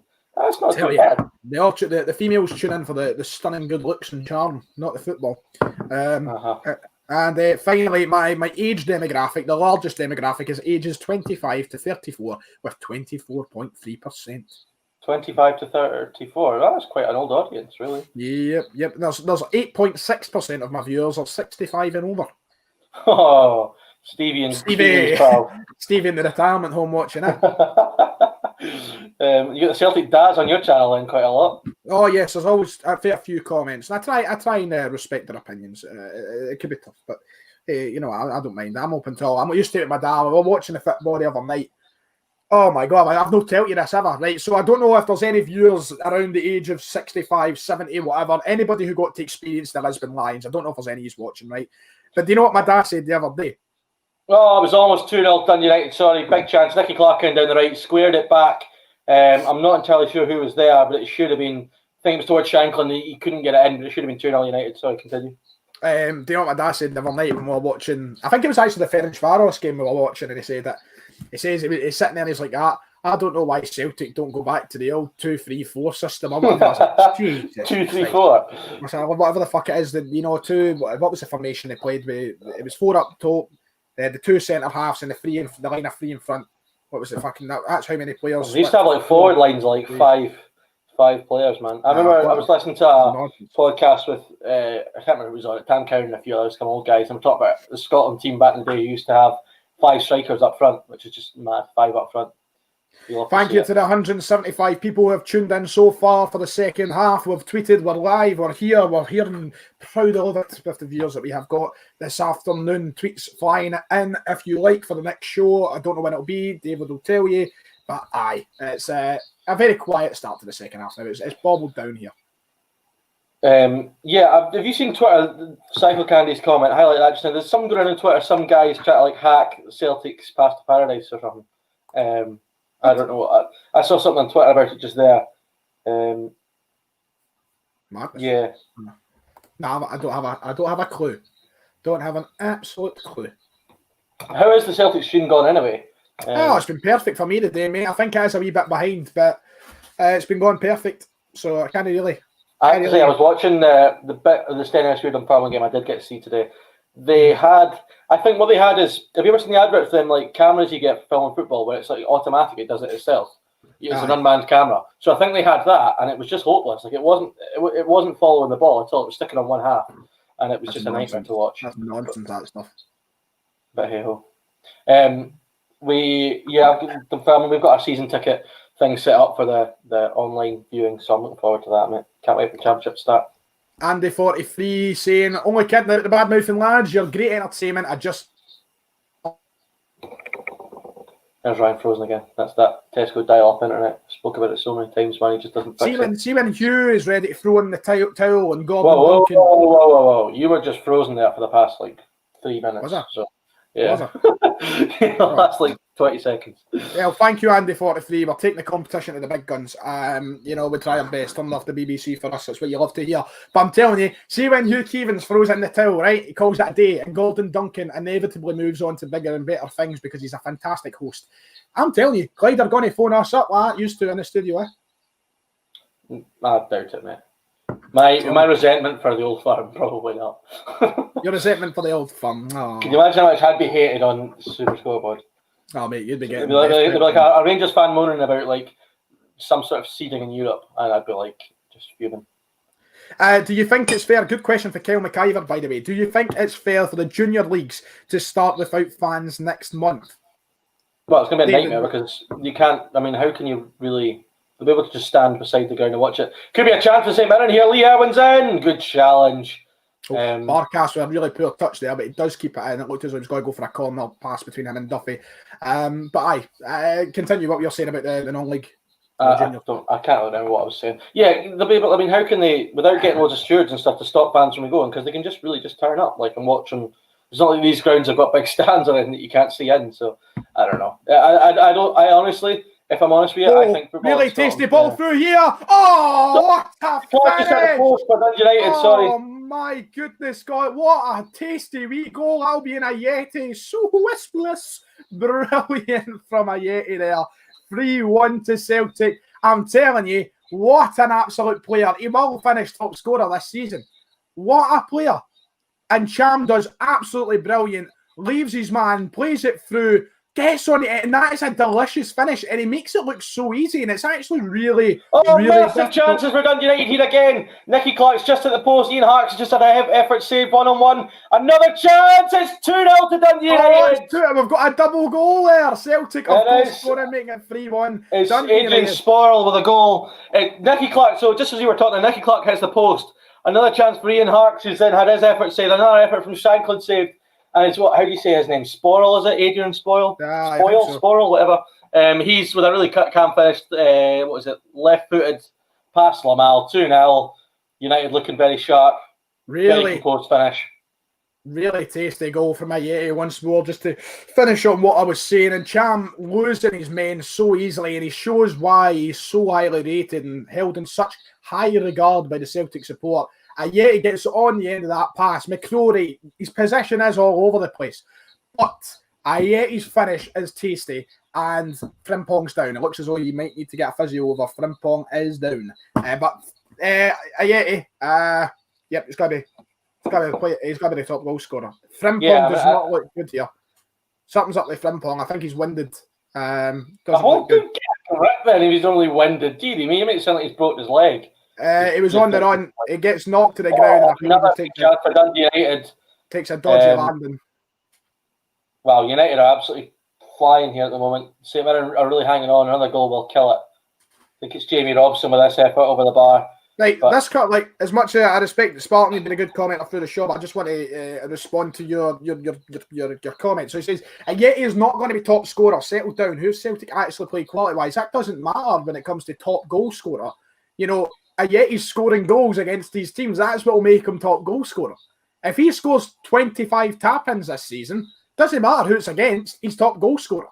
Ayeti is undoubtedly one of the highest quality players in this league. There's a reason West Ham United spent £10 million on him. There's a reason he scored 30 goals a season in Switzerland, which is probably a better league than ours. He's going to come up here. Whoa.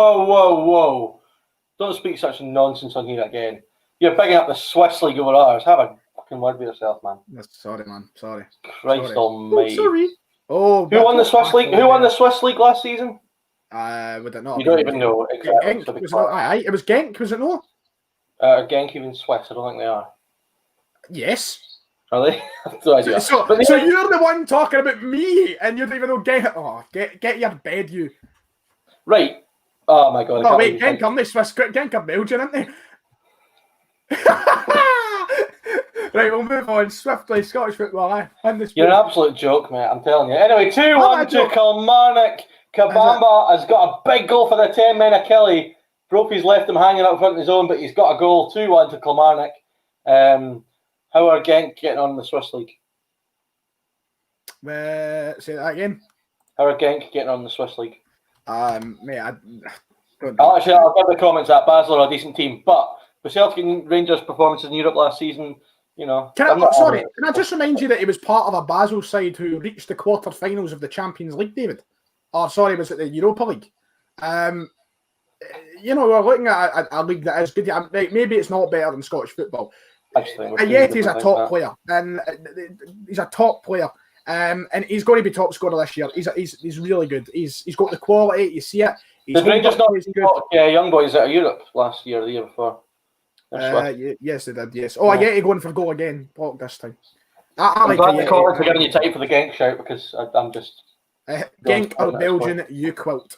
But let's talk a wee bit about Kelly here because this is a big goal. Yes. So they're obviously down to 10 for maybe midway through the first half. So Big Kabamba, who played a lot of the time without a strike partner at the start of the season before Brophy came back in, he's now back up front in his own again today, with Brophy going off. And yeah, they're gonna have to. They've got something to really fight for now. With how long we got left now? Just over half an hour. So. A big last half hour at Rugby Park. We've not done a podcast in a week or so do you know what? I'm going to give him a bold claim. Okay, mate. The Ryan 118 bold claim for Talk Scottish Football Podcast. Or should I say the Ryan Fitzsimons? Oh, come on! The Ryan Fitzsimons bold claim. Ayeti is going to score at least 25 goals this season. You know what? It's not even the claim that I'm laughing at. It's just the way that you just, without even thinking before you say it, you just come up with these things just like that out of nowhere with no basis or nothing. It's like the Stoke shout you just made up on the spot. The same with the Scott Brown shout. You don't help yourself at all. What, do you think I just say the first thing that comes to my mind? Well, you've obviously thought about it for maybe 20 seconds and thought that sounds good. Do you know what I often do when we meet up to film our podcast? What are you saying at, son? Just nothing on, you go. Do you know what I often do when I'm standing waiting for you because you're often late? Let's get cut right to the chase. I'm always the first one at that fucking studio. So when I'm waiting for you to get off your subway or whatever, I'm standing having my fag. I'm like, what can I say to you? I'll come up the day. That's what I do. Sit there with my fag in hand outside the college. Like, what will I say today? Yeah, I mean, yeah. You're trying to suggest that I'm easily riled up? Surely not. No, but you know what I mean. Just something to get in. Another attack again here. I think they're going to kill this game. Oh, Shanklin with the header. But yeah, St Mirren have been hopeless yet again. I watched them against St Johnstone before the international break. They were hopeless then. I mean, I'd be very happy. Spartan 117 saying not a chance. He's been in and out of West Ham games in the reserve team. He will score max 18 goals. Yeah, 18's not a I know. I was like, mate, I'll take 18 goals. Thank you very much. I mean, that beats any Rangers players' tally last season, doesn't it? Is that him on now 4 in the league? So he'll be joint top now with Edward, Nisbet and Kent. Aye. So Yeah. Albion Ayeti, 25 goals this season. By the way, can I just give a quick... I hate it when that PJW comments that. Honestly, it makes me look like I'm eating numpty. Just to clarify, it is not true. But big Shane Duffy, can I give a shout again for Duffy because he's having a great game here today. I mean, he's not had to do anything outrageously, stupidly good, but he's just been solid again. And when he moves forward with the ball, he seems to have a real presence. Players are scared to go to him. So big Duffy having a game as well. It's Celtic hopefully will add more goals to the tally with half an hour on the clock to go. It is amazing how much Dundee United just look like a different outfit with Shankland up top. We mentioned this a lot in the podcast at the end of last season, how Nicky Clark's role at Dundee United had changed. Something I've certainly noticed is he plays a lot deeper now than he did when he was at Dunfermline, and he's doing that in this game today, coming deep, winning the ball, winning flick-ons, playing it in at Shankland, and they look a really good partnership. And United are looking much more threatening than they have done in recent weeks. Fair enough. Mickey Mellon will be happy to get a wee turn of luck here, get a result. I suppose he speaks really well, Mickey Mellon. He does. He speaks really, really well. And it'll be interesting to see what he says after the game. Hopefully they continue it. Jim Goodwin, he'll need to have a good look at his squad this week and think to himself what's gone wrong the last few weeks. Yeah. I don't imagine Jim Goodwin's one who's going to shy away from giving his team a bollock if they need it. By the way, excited here. Celtic have a corner. The cameras are focused on Shane Duffy. Can he make it 3-3? The ball's going to be sent in by Ryan Christie. Duffy gets to it. Oh, is that the side there? I thought it was in. I thought he actually done it there. Oh, I thought it was a goal. I thought big Shane Duffy done it. It's a really poor cross from Christie, to be fair. He makes Duffy move quite a bit. And it just shows you... big chance again for Dundee United, sorry. It just shows you how good Shane Duffy is. Oh, that's a tasty challenge by Richard Tate. Do you mind? Sorry, it's a red card. It's a red card for Richard Tate. Oh, my God. I didn't think it was a red card. It was a tasty challenge, but a red card seems a bit strong. Wow, I don't know if the challenge is on. I think, is it Kevin Clancy? Why do I always get Kevin Clancy every week? He's the worst referee in Scotland. Fuck off, Clancy. Well, I'll tell you what, he's two-footed, he's off the ground. Poor ball, and Frimpong's got to try and get the end of that. Good tackle for the boy back. And Richard Tate has been, probably St Mirren's one of the best players so far this season. Yep. And he's been sent off. It's a two-footed lunge, he's jumped into it. You'd say he's out of control. I'm not even sure if it is Kevin Clancy, I'm just giving him pelters. But it's been a red card given, and that is game over now because United, who were looking to get a third, now a man advantage and a 2-goal advantage. And Jim Goodwin will be furious at full time, he'd have thought, in that dressing room.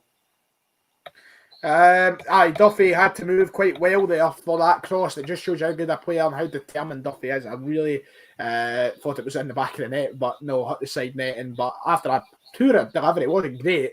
Done really well to get on the end of it. Just to respond to Spartan again, he says, if I'm happy with 18 goals from your striker, shows the ambition of Celtic fans. I expect Ruth to bang in at least 20-23. Well, I think you'd be off your nut to suggest 20-23. I don't think that's going to happen. But I thought the whole point of that interaction was that your ambition was that you'd get 25. I'm a bit confused.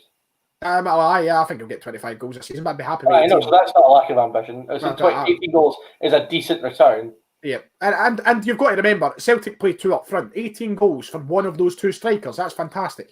You're assuming that the other striker is going to get upwards of 10-15 goals. Brilliant return. I'd be happy with it. Who do you think will get relegated from the SPL this season? He says also Psycho Candy says EPL as well. I'm going to say right now, I did predict Ross County. They've started really well. So I'm changing to Big Chippers Mob. Really? Yep, Big Chippers Wow. Mob. I think they actually will go down. Like today, they're what is it? They're down 2-1 at the moment, aren't they? To Achilles side, who have got 10 men. They can't capitalise on chances like that. That's what's going to send them down this year. Big Chipper's gone down. The tough thing is to keep changing your predictions. Like I predicted.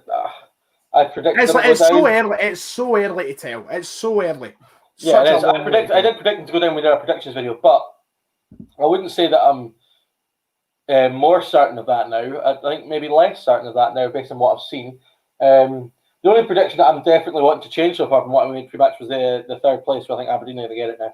Whereas it didn't. Yeah, fair enough. I think Aberdeen will get it. Respect Big Chipper. Yeah, respect Big Chipper, man. I don't know. I like Big Chipper. I just don't. What have Hamilton done to suggest that they're going to stay up this year? Hey, they won 2-2. They won away at Motherwell. They beat Livy last week. They're not bottom of the league, so I don't know. They're a key player away from disaster. Key player injured. And also David Templeton's coming onto a game, So I said at the start of the season, I don't know. He said in his first spell at Hamilton, he did really well and helped him stay up. I think if he is getting a run of games like he is now, he'll definitely help him do that again, I think. Well, help him fight. Aye, fantastic. Okay, fair enough. EPL, who do you think will go down? Don't care, mate. On a serious note, Fulham, West Ham, and who was the other team that came up apart from Leeds? West Brom. West Brom, yeah. West Brom, Fulham, and West Ham. Two West. I have gone for West Brom, Fulham, and Brighton.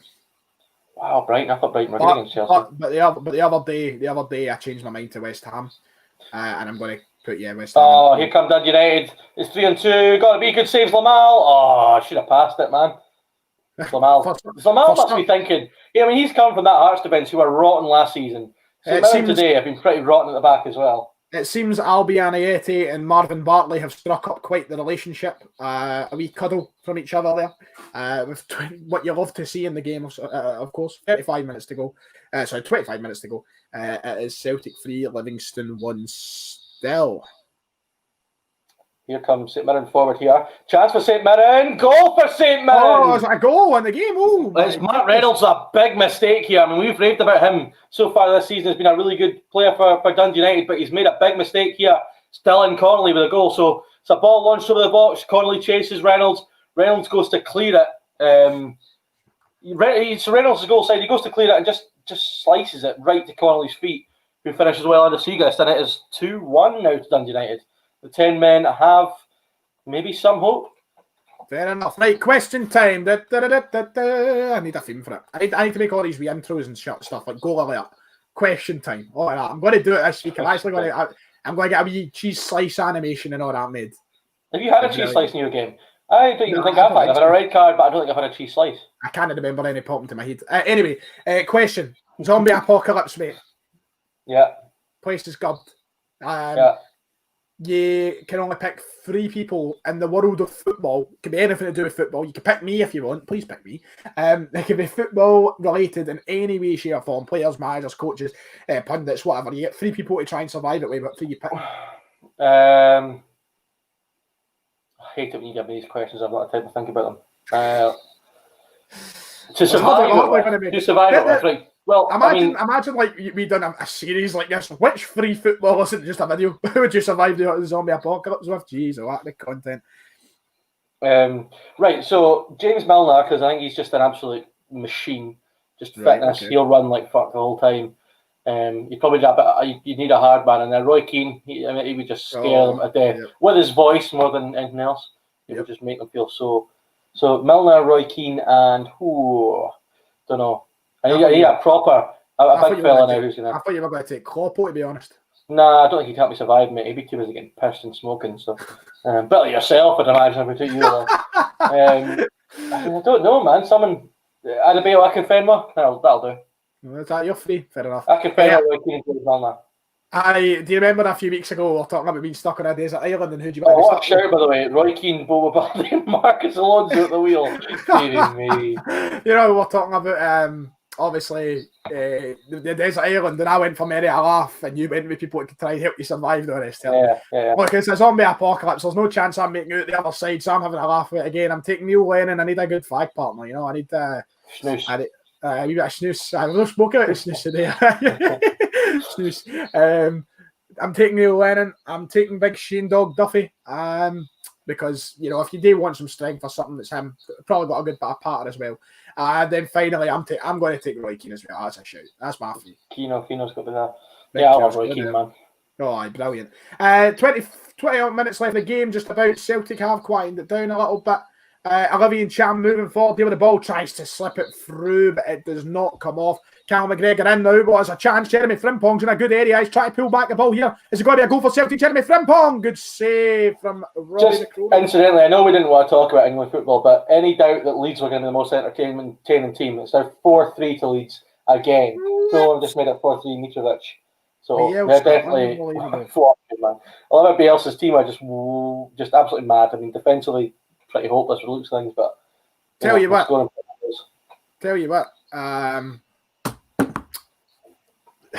Everton. What a team. James Rodriguez, he's back to his finest. I don't think he'll be the best signing. I think Alan, the midfielder, will be the best signing. Do you think so? Player. What a player, man. Van Napoli, I was amazed he went to Everton. Really, really good player. Just strolled it again today from what I saw. Right, back up into Scotland. Let's Up the road.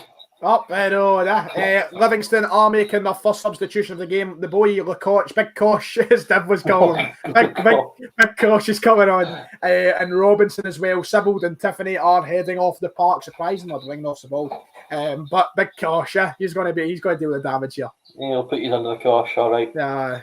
Big Kosh. Celtic 3, Levy 1, not much happening, as I said. So if you've got any questions to do with the game, go straight to that football phone and put in your questions in the chat if you've got anything on the world of Scottish football, on the world of Celtic, Rangers, Hibs, Livingston, Ross County, Hamilton. I forgot. I was going to try and run through all the teams there as quickly as possible and I just forgot them all. But how's it looking over at Tannadice? Well, it's an interesting one now. St Mirren, since that goal, have actually had a wee bit of possession and they're playing a lot of the game in the United half. United just got to get the ball down and use the width and make the extra man count, and they should kill the game. The one annoying thing for Mickey Mellon was even before the red card, they should have killed the game. Come on, pull the jersey right off you. So they're only themselves to blame if St Mirren somehow do get back into this. But this doesn't look good. This does not look good. Abdel Ahmed's on the floor holding that thigh, groin, or whatever area of his leg that may be. I hope he's not just winded after the first minute front ball. And it looks as though, Ahmed's up, he's fine. He's just taking the mickey. What you like, you silly goose? Bringing on James Forrest, it looks like, and someone else was standing, putting their shirt on. Can't tell who it was. But Forrest will be making his way onto the game. A big day for Derek Ray tonight. The Bundesliga is back. It's back with a bang. Friend of the show. Big friend of the show. Big man. Love him. So big day for him, the German football being back. Have you got any... Frimpong has a shot from far, but goes over. Have you got any interest in the Bundesliga this season? Couldn't care less, mate. Just does not interest me in the slightest. That's a sin. Honestly, I've said this so many times, but if Bayern are playing Dortmund tonight and Hamilton are playing Ross County and Sky, I'd watch Hamilton Ross County. Nah, I would do it with any other. Near Beaton, he's going to get a sniff. Neil Lennon looking at him from the bench. You get a snooze. Going to get a snooze. He looks as though he's approaching Gavin Strang for a snooze, man. He's up there. He's got a snooze dealer on the headset, so. Oh, aye. So anyway, no, the Bundesliga is undoubtedly the best league in the world. So I care about that, man. I care about that. Dortmund's year, usually say it every year. Nah, no this year. Bayern are going to absolutely trounce the league. Any question? It's mad that if there's an 8-0 scoreline in women's football, that football Twitter come out and just slag off the women's game, but nobody cares that Bayern won 8-0 last night. What's that all about, man? That's my head in. Okay. Anybody sending in any questions? Players to watch this season. Psycho Candy says, I know you're a Bundesliga fan, so player to watch this year. The obvious choice is Erling Haaland. You know, he's the guy to watch. Big player. Big season ahead for him. Leroy Sané, mate. Leroy Sané's going to do bits for Bayern. Sané's got bits to watch as well. There's a few players around the league to watch out for this year. Very interesting season for Peter Bush and Leverkusen. Of course, losing Kai Havertz. And Ryan's frozen again. Fantastic. He'll probably just keep talking like nothing's happened. Interesting. Obviously, is that me? Oh. Yeah, you're back now, son. Don't worry. Where did I leave off at? No, I wasn't listening, mate. They lost Kai Havertz. Kai Havertz, very entertaining season playing the Bosch ball. Also, Leipzig in a very similar position with losing Timo Werner, who has been the catalyst in their team for the last 3 years. So, big season in the Bundesliga. A lot of teams changing, and of course, Bayern and Hansi Flick as. It's unbelievable what he's done there. So it's a big year. The player to watch, the obvious one's Haaland. It's got to be him. If not, then do you know who will be interested to see if he gets into the team and develop? Jude Bellingham. That'd be interesting. Yeah, I mean, is he not started a few times already? What I will say about the Bundesliga is, what an absolute robbery Robert Lewandowski's not getting a Ballon d'Or. By the way, deserves it. Some nice stuff from Celtic here. Scott Brown's going to shoot from range, and fuck me, that's a way out of Tesco Extra Parkhead, that. Jesus, God almighty. You'll pick it up tomorrow night. Nah, I'll pick it up tomorrow night when I'm back in. Subs now being made for Celtic. If you're wondering who's coming on, who's coming off, then I'll tell you right now. So we're getting Near Beaton and James Forrest on the park. I'm not too sure who's going I on. honestly think Neil Lennon is the most frustrating manager in the world. Why is David Turnbull not on the pitch? Don't know, mate. Jeremy Frimpong's heading off. He's the first man to make way from the pitch today. No bad performance from him. Nothing incredibly special. And Hatem Abdel Ahmed is going off too for Beaton and Forest. Just don't understand it, mate. I would be so frustrated if I was a Celtic fan.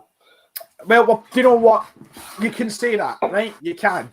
We're winning 3-1 and the performance has been great. Great? Well, not great, but... Well, why did you say great then? I hate you.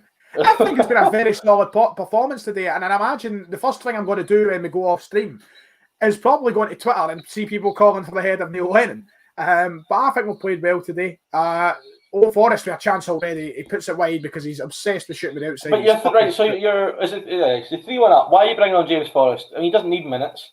Plays all the time. You've got a new £3 million man who was. Who else are you bringing on for Frimpong? But no, I just don't get why you would not bring on David Turnbull. I just do not get it. But you're right. Okay, you're so obsessed with this idea of Turnbull coming on. I'm fine with that. Like Brown's played really well today. But he's also played like 3 games in a week. He's 35. Give him a rest, man. He maybe doesn't want a rest. He's the captain. He can't. Doesn't want a rest. He wants to play the 90 minutes.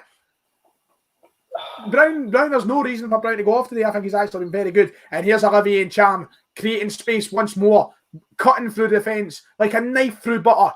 It goes out for a corner kick. Psycho Candy knows. Psycho Candy is a cool off period on Turnbull's contract. Why is he not on? Yeah, exactly, mate. I just don't understand it. Look, he's on the sidelines training. Maybe he will come on. But you're talking about why is he bringing on Forrest? Well, Frimpong went down with a knock earlier in the game. He probably wants to take him off to make sure it's nothing serious. Who else is he going to bring on? He's not going to bring on Turnbull at the right wing back, David. Well, to be fair, though, you look at his team selection, sometimes you don't know who's playing where. So. Right enough, aye. Right, corner Celtic, Ayer and Duffy look as though they're having words in the box. That'll be Duffy just sent Ayer out the road. You are heading this as Ryan freezes yet again. We should have a wee clock thing in the corner that counts out how many times he freezes during our stream. I think we're up to like it's getting ridiculous at this point. You get the donations in for an Ethernet cable for Ryan Police Troops. I'm never going to ask them, but for this, it just needs to be done. I mean, I've just got to plug in my Ethernet cable. Ball sent in once again towards Duffy, but this time cleared by Effie Ambrose as we head into the 76th minute of the game. I'm sorry about the connection problems, David. Like, it's usually, I don't know. The worst part is, right, I've always had cracking internet. Cracking. Like, brilliant. Like, unbelievable. And just even without Ethernet cables, and now it's just up the pan. Up the shitter. Don't know why. I don't know what to tell you, mate. Don't know what Stevie's watching down the stairs, but... We were talking about this yesterday, right? Question. Hit me. What you calling your first son? Oh, Jesus Christ, man. What? Don't know. I'm calling mine John Paul. After the what? He's signed for John Paul the John Paul. Oh, well done. John Paul signed with John Paul. Just very staunch, isn't it? 2 substitutions getting made for Celtic now. 3 substitutions getting made for Celtic now. All 3 of the last at the one time. Is it going to happen, David? I'll tell you. We're getting on the park. Number 27, Mohamed El Yunusi. Just tell me the names, dearie me. Numbers. You are a bitter boy, you know that. There's no other game we cover that gets the numbers of the substitutions. Just give us the names. Right, David Turnbull's coming on. Big nice. Kosh, send the ball in here. It's really, really fucking deep. Well, deep back anyway. Livingston have got a lot of space. He's going to shoot. Oh my fuck me! 3-2. What a goal! Fucking hell! What a strike! Who scored?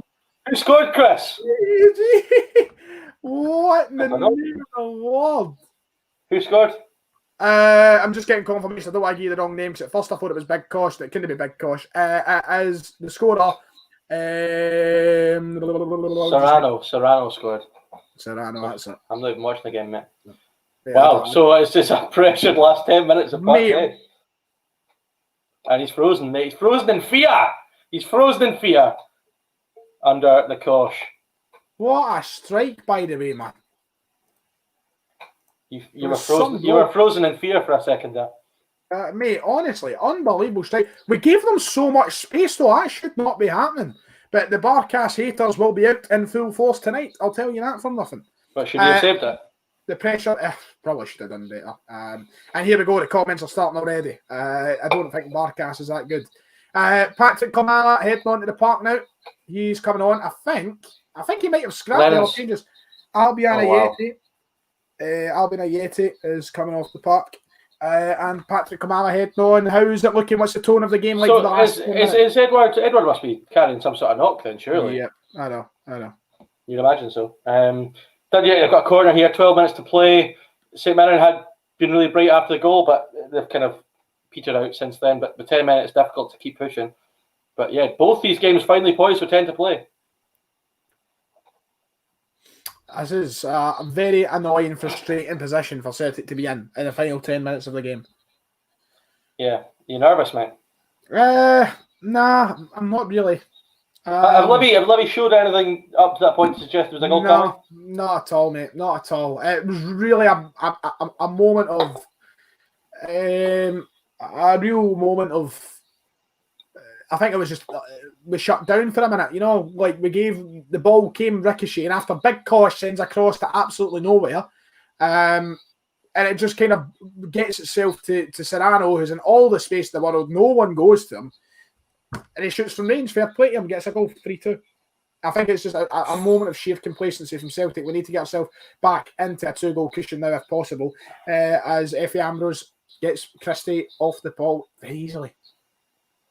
I'll tell you what, I was just thinking this earlier on at half-time. I'm absolutely loving it. Like, with this pay-per-view thing, like, the amount of, like, time... Like, normally this time of the season, I wouldn't have seen much of any of these teams I've watched. Like, I've seen St Mirren, I think, 3 times, United 3 times, St Johnstone a couple of times, Motherwell. I don't normally get to watch these teams regularly, but that's probably the one positive of no fans is that for us that don't go to these games, we get to see a lot more of these teams. So I've enjoyed it. I've enjoyed this again today. Right enough. And also, Turnbull and Elgin have been told to sit in their arse. They're not getting on the park. For anybody wondering, they've been told to sit back on the bench. Don't know if they'll eventually come on, but now that goal has came, Neil Lennon weary of making changes, it would seem. Any questions, make sure to send them in. And if you want to give us a phone for the phone lines, it's 0800 1111. There you go. I thought you were going to give me a number there. I was don't actually phone that. Don't actually phone that number. Don't. It's child line. Anyway, I don't want to see anybody phoning that. What a terrible fucking pass. I think that was Big Kosh. Livingston bearing down on goal here, and they really could do something. Ball in the middle. Chan is to clear. Passes it off. My God, man, we're getting a wee bit lazy here. We're getting a wee bit questionable in the 10 minutes of the game. And this is coming back to everything I said on Wednesday night. I take it you never watched my video on Wednesday after the St Mirren game. Sorry. Is that a yes or no? It was a no, sorry, mate. All right, aye. Anyway, what I was saying in my video and the 3 things that we learned is we have no killer instinct. You know, like we could be leading a game by 1 goal, 15 minutes to go. We should be fucking bearing down on teams and try to get a third or try and get a second goal that lead the game by 2 goals. And we don't do it. We sit and we have no instinct to kill the game off, and it really annoys me. And I've seen that again right now. Chance for United. Good saves, Lamal again. Keeping St Mirren alive, Bobby's Lamal. Do you think he'll be invited to the end of the year ceremony?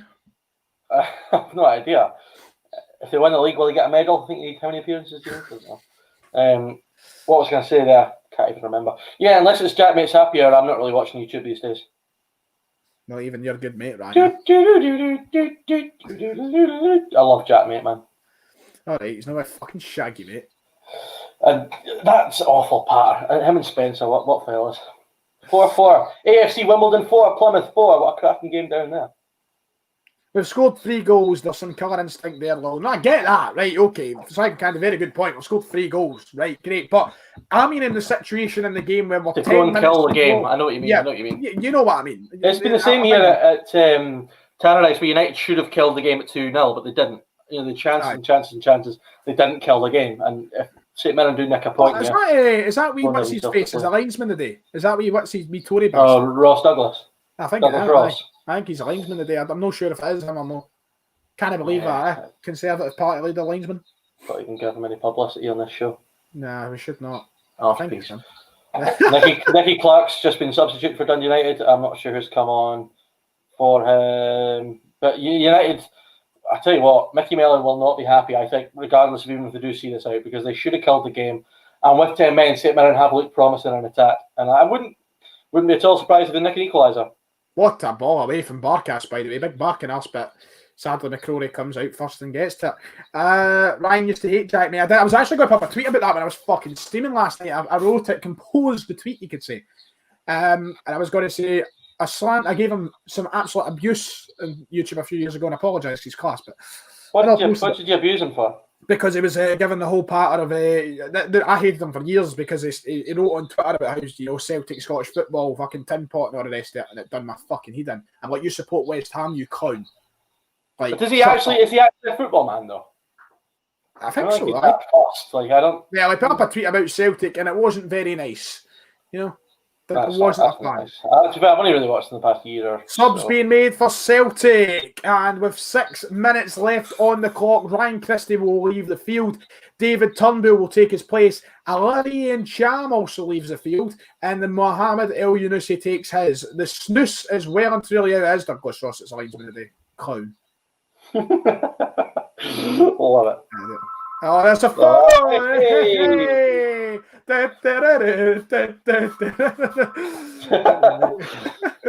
mean, I know. Your phone goes every single stream. It goes every fucking video as well.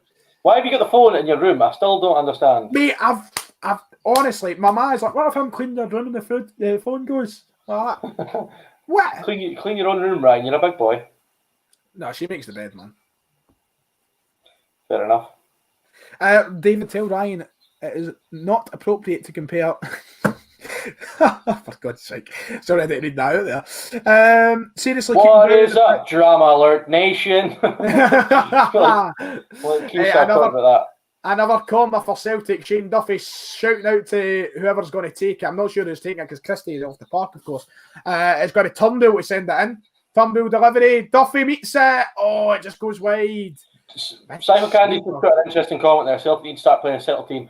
Do you think Neil Lennon knows what his best team is? I think he knows, and he's just too difficult. He's not playing it. I think he knows his best 11. I think his best 11 was that team that played against Ross County last week. But do you think that's what he thinks is his best 11? I'm not convinced. I think he's right. Okay. What's absolutely telling for me is that Neil Lennon in the big games goes back to 4-2-3-1. In terms of 11, I don't think he knows his best. I think he knows 9 of them. And the whole 11, though, I think he's still got his doubts about. I think he's got doubts about certain individuals. Hence the reason we see James Forrest playing at left wing back, and hence the reason we never see a consistent partner for Edward. So I think he is struggling with a couple of them. Yeah. What, we've got 3-4 minutes to go? I've got. Do you know what? Actually, David, well done. You've given me one of the 3 things I've learned today, mate. Lennon doesn't know his best team. Yep. Okay. Thanks, so when I asked you that question and you said you think he does, you've now changed your mind and you've now used that as a topic for your video. Yes. Fantastic, mate. I mean, you're resourceful. I'll give you that. Yeah, mate. I've got to take what I can. It's hard to pick up 3 things every fucking week. It is, generally. It's got to get to the point. It's got to get to the point where I'm sitting saying stuff like, Magnus Darkfoots are only $9.99 if you're looking at the fucking scoreboard sponsor board. Mate, I used to do it all the time in the press box at East End, try to come up with 3 things from a 0-0 with Queen of the South. It's just a nightmare. Well, and we're still shite. Yeah. That's I am very cold to be one of the 3. Looks like this game is going to peter out now. St Mirren have kind of not kept up the pressure that they had. That's nice. That's nice football from Celtic. El Yunusi keeps himself onside. He's now moving in. Big Kai McInnes moving in. So very, very quiet in the other 2 games today. Still 1-0 Ross County, still 2-1 Kelly. Brian Rice will not be a happy man. The fact that they've had a man advantage for almost an hour, and it looks like they're going to get beat is just not good enough, really. People asking for the man of the match. I'll give it a couple of moments, usually to the 89th, 90th minute, and then we'll give both our man of the match players. Substitution getting made for Livingston as we currently speak. Marvin Bartley looks absolutely knackered. He's coming off the park, giving the armband off. And Livingston look to be bringing on, just as he goes over, Pignatiello, however you say it. Oh, well. That's a decent effort, mate. I'll give you that. Thank you very much, man. Thank you very much. Can you not make your own bed, Ryan? No. Right, okay. So throw in near the area for Celtic. Celtic need one more goal, kill off the game. Look, a lot of people, let me know, Celtic fans, in the comments below. Have your voice heard. I'll put some comments up on the screen. Let me know what you think of Celtic's performance today. I think despite the scoreline suggesting that Celtic have scraped through this and perhaps not been sparkling once again, I think we've been solid enough today. I think the performance has not been, it's not been great by a stretch, but it's been solid enough. I think we've done a lot right. Concede a penalty in the second goal, a moment where we shut down. It shouldn't be happening. We cut these things out. No denying Just that. out of interest, though, how much are you going to change your tune if Livy scored in the next couple of minutes? You make a very valid point, sir. It goes from being, like you're saying, it's a solid performance, professional, all the rest of it. You literally, I mean, it could just take like an own goal from Shane Duffy and all of a sudden it's a disaster. Almighty. Oh, what a tackle, my son. What? He's getting a cheese slice for that. Are you taking it? Get it out. Oh, my God almighty. I can't believe it. It's a cheese slice. Kamala has been booked, ladies and gents. I thought he got the ball first. I thought it was a perfectly good tackle. No, didn't watch the highlights, so maybe wrong. Let's see. What's I been saying? Got to remember, it's not the same without the fans there, says Cut Clue. I struggle to believe you have the financial resources to find and fund a legal team to take over copyright infringement. One utterly bizarre comments. All use. Okay. Full time St Johnstone 0, Ross County 1. Done over there. Livy send a ball deep into the area. Duffy clears space in the box. Effie Ambrose doing what Effie Ambrose does best. Scary stuff here. Livingston, big chances. It's gone out for a goal kick. Celtic. Jason Holt trying his best to perhaps spoil the day for Celtic. Been decent performance. We need to improve defensively and cut out the goals. Yep. The big story is, what we need to. The second goal was just sheer shutdown. That was it. Weren't paying attention. I'm hearing you've got 4 minutes added time at Parkhead. 4 minutes. Yep, you're right. You're right. 4 minutes added on to stoppage time. But we just switched off and we were punished for it, and rightfully so, because it was stupid. We need to cut those moments out. We will get punished against the better opposition, and we'll drop points because of it. So not too bad. Anyway, David, over at Tannadice as the game peters to an end. Your man of the match. Oh, strong challenge in there. United got the ball in the corner. Yeah, man of the match. It's a difficult one. There's a couple of shouts. Ian Harkes, who I'm always impressed with, been really good again today. Lawrence Shankland, for that goal alone, could probably be in with a shout. I'm probably going to go with Harkes, though. I think Harkes has been really, really good. Usual driving from midfield, making things happen, winning the ball back. Very, very good. United should have been more comfortable in this game. It's not over yet. Looks like they are going to win it, though. But yeah, Ian Harkes will get my man of the match. Few players at Celtic Park up for the award in my eyes. I think Albion Ayeti had a really good performance, starting the game, goal and an assist. I think that Callum McGregor's had a really good performance, of course, scoring as well. And Olivier Cham, I think he's been brilliant today. I think between the three of them, it's tough to pick. One of them has got to be my man of the match, though, and I'm going to go with Albion Ayeti. The finish for the Celtics third was beautiful. Really nice, got onto the ball well. I think he's done well holding the ball up front today. So Ayeti gets the top Scottish football man of the match award. South Candy thinks Jamie Robson. Celtic said Jamie Robson. No, they shouldn't, mate. I'm telling you, they shouldn't. He's just not winning, couldn't he? He'll get you a pint of venom behind the wheel, but apart from that, good win at Parker's, but for Celtic if it finishes. Yeah, the Celtic guys will be loving that. I don't get, where did that all come from, the Parker's shit? I mean, I saw it early doors. I think it was just somebody just on the wind up and people just ran with it. So, yeah, right, okay, fair enough, fair play. Don't know where it all started from. If you've got any questions coming up for the end of the game, don't worry. Me and David will be here after the game giving a short summary of each of the games. And also, I'm going to fly through within 5 or 6 minutes and do the 3 things we learned. I'm just going to upload it the same as last week because people seem to enjoy it. Oh, are you now? I mean, have I got to stick around for that? Is that what you're telling me? All right, mate. You know what I know. There goes me getting away for a pint early doors. That's fine, I'll just sit. What do you mean no getting away for a pint early doors? It's only 10 to 5. I'll be off the stream by 5 to 5. I'm joking, right? Yeah, fine, whatever. Good. I mean, do you know what? You're great, aren't you? 3 things on it myself. I didn't even watch the game. Just setting me up. Also, last week, your video, I did nothing but praise Celtic. That whole video. Oh, Hun Fairman. He's a Hun, man. Aye, oh, he's a Hun, aye, oh. Aye, oh, yeah. He didn't say Shane Duffy's God. Oh, he's a Hun, aye, oh. Jesus Christ, man. That's the intro for the video today, I'll tell you that for now. So, what minute of the stream are we at here, right? Like that, then? It's not going to... I'm blocking your channel, man. Right at full time, eh? Right at full time. You're blocking my channel? Yeah, why not? Why would you block my channel? I've said to watch your videos, now I'm joking. Wow. 30 seconds left on the clock here, and worryingly enough, it's actually Livingston moving forward with the ball, which is not ideal, to say the least. Celtic should really put a wee leg or something in here. It's swung in. Oh my God, man. It meets the Livingston player. Massive chance there. Left him open in the box. In the 93rd minute, why are you not on your man? Duffy's following his. They've just got, and I think, who's that? It's Beaton's on his as well. Fuck knows where Ayer is. No, it's Ayer that's on his man, I think. He's just left open. It's unbelievable. The moments we shut down, what we do. Kennedy looking at his watch, referee looking at his watch, Lennon shouting with his snoosing mouth, waiting for the game to wrap up. We should be wrapping up now. And that would be great. They're in the 97th minute at Rugby Park. It's still 2-1 Kelly. 97th. Dear me, it must have been like PSG. Yeah, it's full time at Celtic Park. Celtic walk away with another 3 points, which means we're top of the league, eh? We're top of the league, and you know. Well done, mate. Sing it, David. It's also full time at Tanner Race here. Dundee United 2, St Mirren 1. Big win for Mickey Mellon. They needed it. They made hard work of it.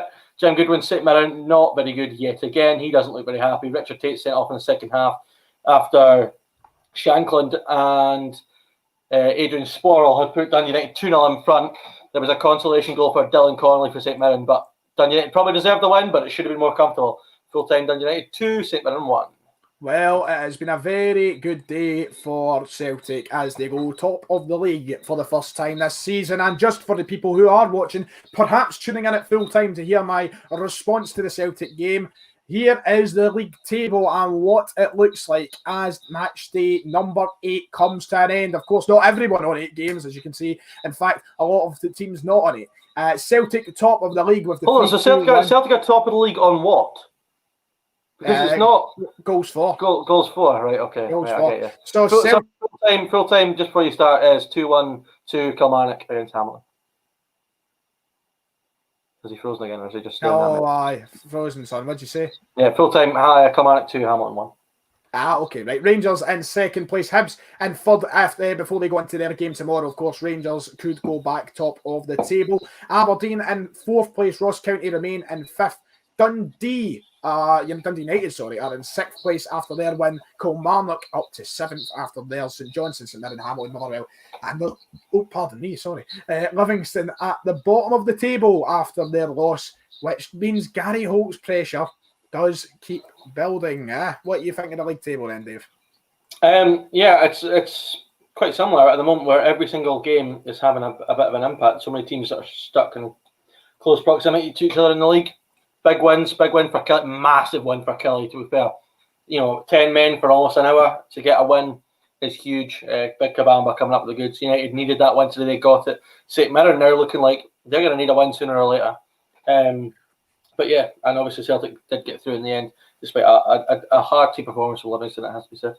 Of course, Rangers only needing a draw to go top of the league tomorrow. We thank everybody who has stayed in touch with the stream as we went through the whole 90 minutes, half-time and pre-match of the game. We know it's a long Saturday afternoon, but I'm glad that he's like to spend it with me and David. So, in saying that, we'll get things wrapped up very quickly. We're going to quickly go through the games today, what the results mean for the teams moving forward, and then finally, very quickly, I will run through the 3 things we have learned for the Celtic game to upload to the channel later on. So we'll start over at the game you covered, David, and we'll end at Celtic. So at Tannadice, St Mirren didn't beat again. Let's just cut to the chase. 2-1 for United. I thought they were, apart from maybe a 10-minute spell after they went 2-1, they were pretty hopeless. They didn't really create much. Obika didn't do an awful lot, didn't get much service. There was a chance for Elwyn in the first half.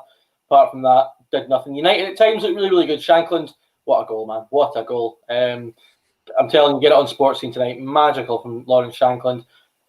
Proved today why he'll be a difference to them. Didn't do an awful lot apart from the goal, but the goal is so well taken. Nobody else. Is this a big turning point for both Shankland and Dundee United?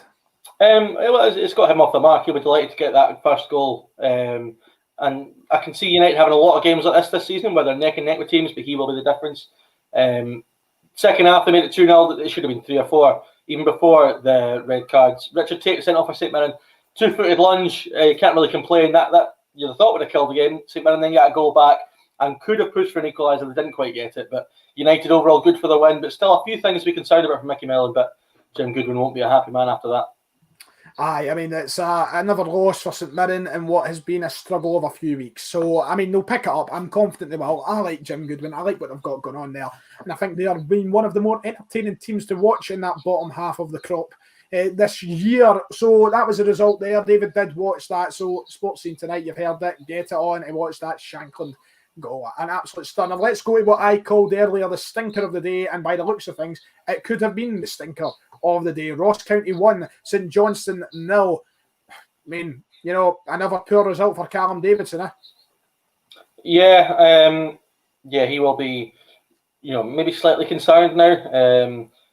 Ross County, though, they needed that win. Ian Vigor, as I said, he's been around for ages, and he always comes up with the goods, and he has done again today. Big Vigors. Vigors, yeah. Mm-hmm. go Vigor. So massive win for David De Gea and Ross County. He'll be delighted. But it didn't sound like too much of an entertaining game. In fact, just a quick look at the stats. Ross County, only 4 shots in the whole game, but they managed to get the one that counted. So big win for them, travel back up the road, and St Johnstone with some thinking to do. Things are usually bleak at McDermott Park when there is fans. I can only imagine right now without fans it's even worse. I mean, that is an absolute stinker for the boys from Perth. I mean, they need to get the finger out. We'll go over to a game where there was 1 of 2 red cards today. Kilmarnock with a big win over Hamilton with 10 men. Ryan Rice, big chipper. My goodness, God almighty. Well, listen, I said at half-time, there's a potential for a massive result for Hamilton. You know, you'd imagine with 10 men for such a long period of time, Kelly would struggle. Big Kabamba, though. I mean, he's been praised so much up here.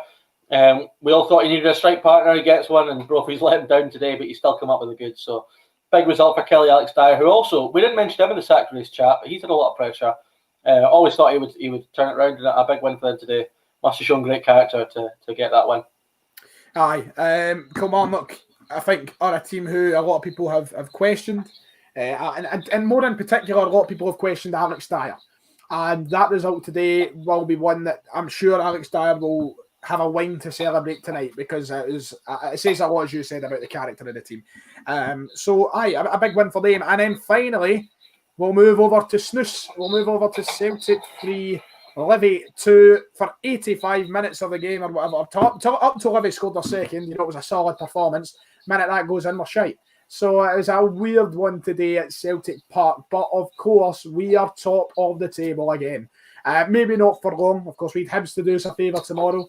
You didn't watch the game, David, so before I jump into 3 things we learned about today's game, your thoughts regarding the game today, Neil Lennon, everything else. You know, you were quite vocal to me before we went on the air and on the air about Lennon and his team selection. But today, gathering from what you've heard from me, what you've seen on socials and everything else, what are you thinking about today's game with Celtic and Livingston? Well, I mean, the team selection, you saw the reaction on Twitter. I didn't really get it. I think most Celtic fans didn't get it. But I think it comes down to the fact that this season, such a massive season for the Old Firm, Celtic just need to keep winning at all costs. And it doesn't sound like today that they were great. It sounded like they got the job done. Perhaps the scoreline slightly flattered Livy. You said it yourself on your video Wednesday. They need to find that killer instinct in terms of killing a game when they're on top. They didn't do that today, and they almost suffered. But listen, as long as they keep winning, I don't think there's an awful lot. This season especially, with the pressure on it, it's all about the 3 points. And Lennon has got the job done today, maybe not in the style he would have expected.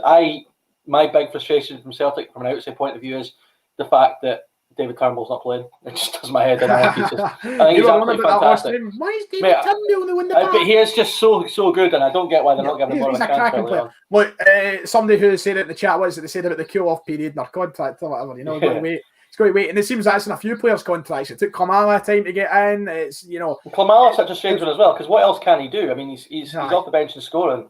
So if you're him, that's all you want from a player who's not getting the team. So yeah, look, listen, it's a typical performance that is going to have people talking. The last few performances have, is Lennon right in the right mindset?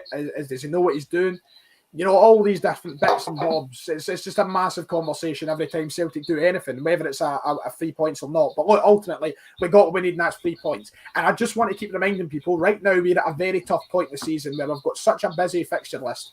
3 points is ultimately what I'll take, and I'm happy with that. So very quickly, the 3 things we've learned from today's video. David, what's the 3 things that you've learned, son? On you go. From not watching the game and what you've told me. Well, one of them I think you might be stealing as well. Lennon doesn't know his best team. I think you might steal that as well. We'll kick off with that, and I'll let you talk about this first. On you go. So, I think that it's quite telling last season that the real big games, sometimes it was forced through injuries. He tend to play 4-2-3-1. So, like in Europe, he would do that, whereas he would probably play on the Saturday, play 3-5-2. So, I think if you were to ask Neil what his best team is, I don't think he'd know, because I think there might be part of them that would still be inclined to play 4-2-3-1. Whereas when you look at how well Ayeti's doing, it'd be so difficult to make the argument, and how well Griffiths did last season with the 2 to not play 3-5-2. So, yeah, listen, come the Old Firm, I think the team selection will be a really big one, because all Celtic fans will be crying out for him to play 3-5-2. Will he do it? I don't know. And I think the fact that he keeps changing the back line as well, I think the key to success in terms of defence normally is to have a settled back 3 or a back 4. At the moment, I mean, I'm not entirely sure he knows what his best back 3 is, to be perfectly honest. I mean, he's got Julian Ayer and Duffy, he's got Beaton, he's got El Hamed, and they're all going to play a lot. Again, it's a squad game, but I think maybe today, again, the team selection is an indication that, he doesn't maybe know his strongest team, and they need to get a settled side, I think. Fair enough. As I said throughout the stream as well, we spoke about this, about 80 minutes into the game or something. Lennon, I think he's nearly there. I think he knows 9 of his 11. I think he's like, I got a couple of areas where it's just like, I don't know. You see Forrest starting at left wing back. You see the strikers changing and everything, like who's starting all the time. Eduardo's dropped today. I can only imagine through some form of knock. Look, I think Lennon is unsure of his best 11. There's definitely a doubt in there in his head. And I think I don't know what it is. I don't know if it's the nerves of the response he'll get if things go wrong. I don't know if it's just sheer stupidity. I'm sure he'll hear it all today on social media, on the radio. I'm sure that the phone-ins will be crawling with fans, calling for Neil Lennon to explain his tactics and his choices.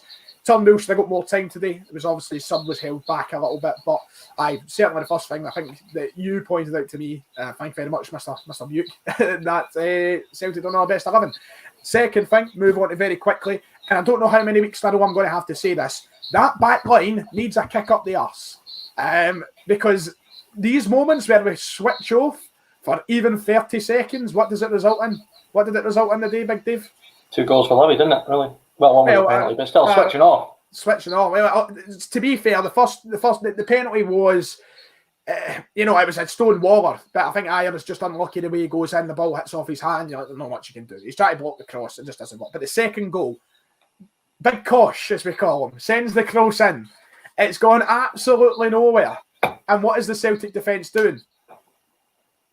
Just staring, watching. That's it. And it gives the boy, is it Serrano who scored? Gives the boy all the space in the world. Bang, top corner, goal. And Barkas, yes, people will probably come out going, he should have done better, he should have saved it. Well, you know what? Potentially, yes, the whole team switched off for a minute and we were punished.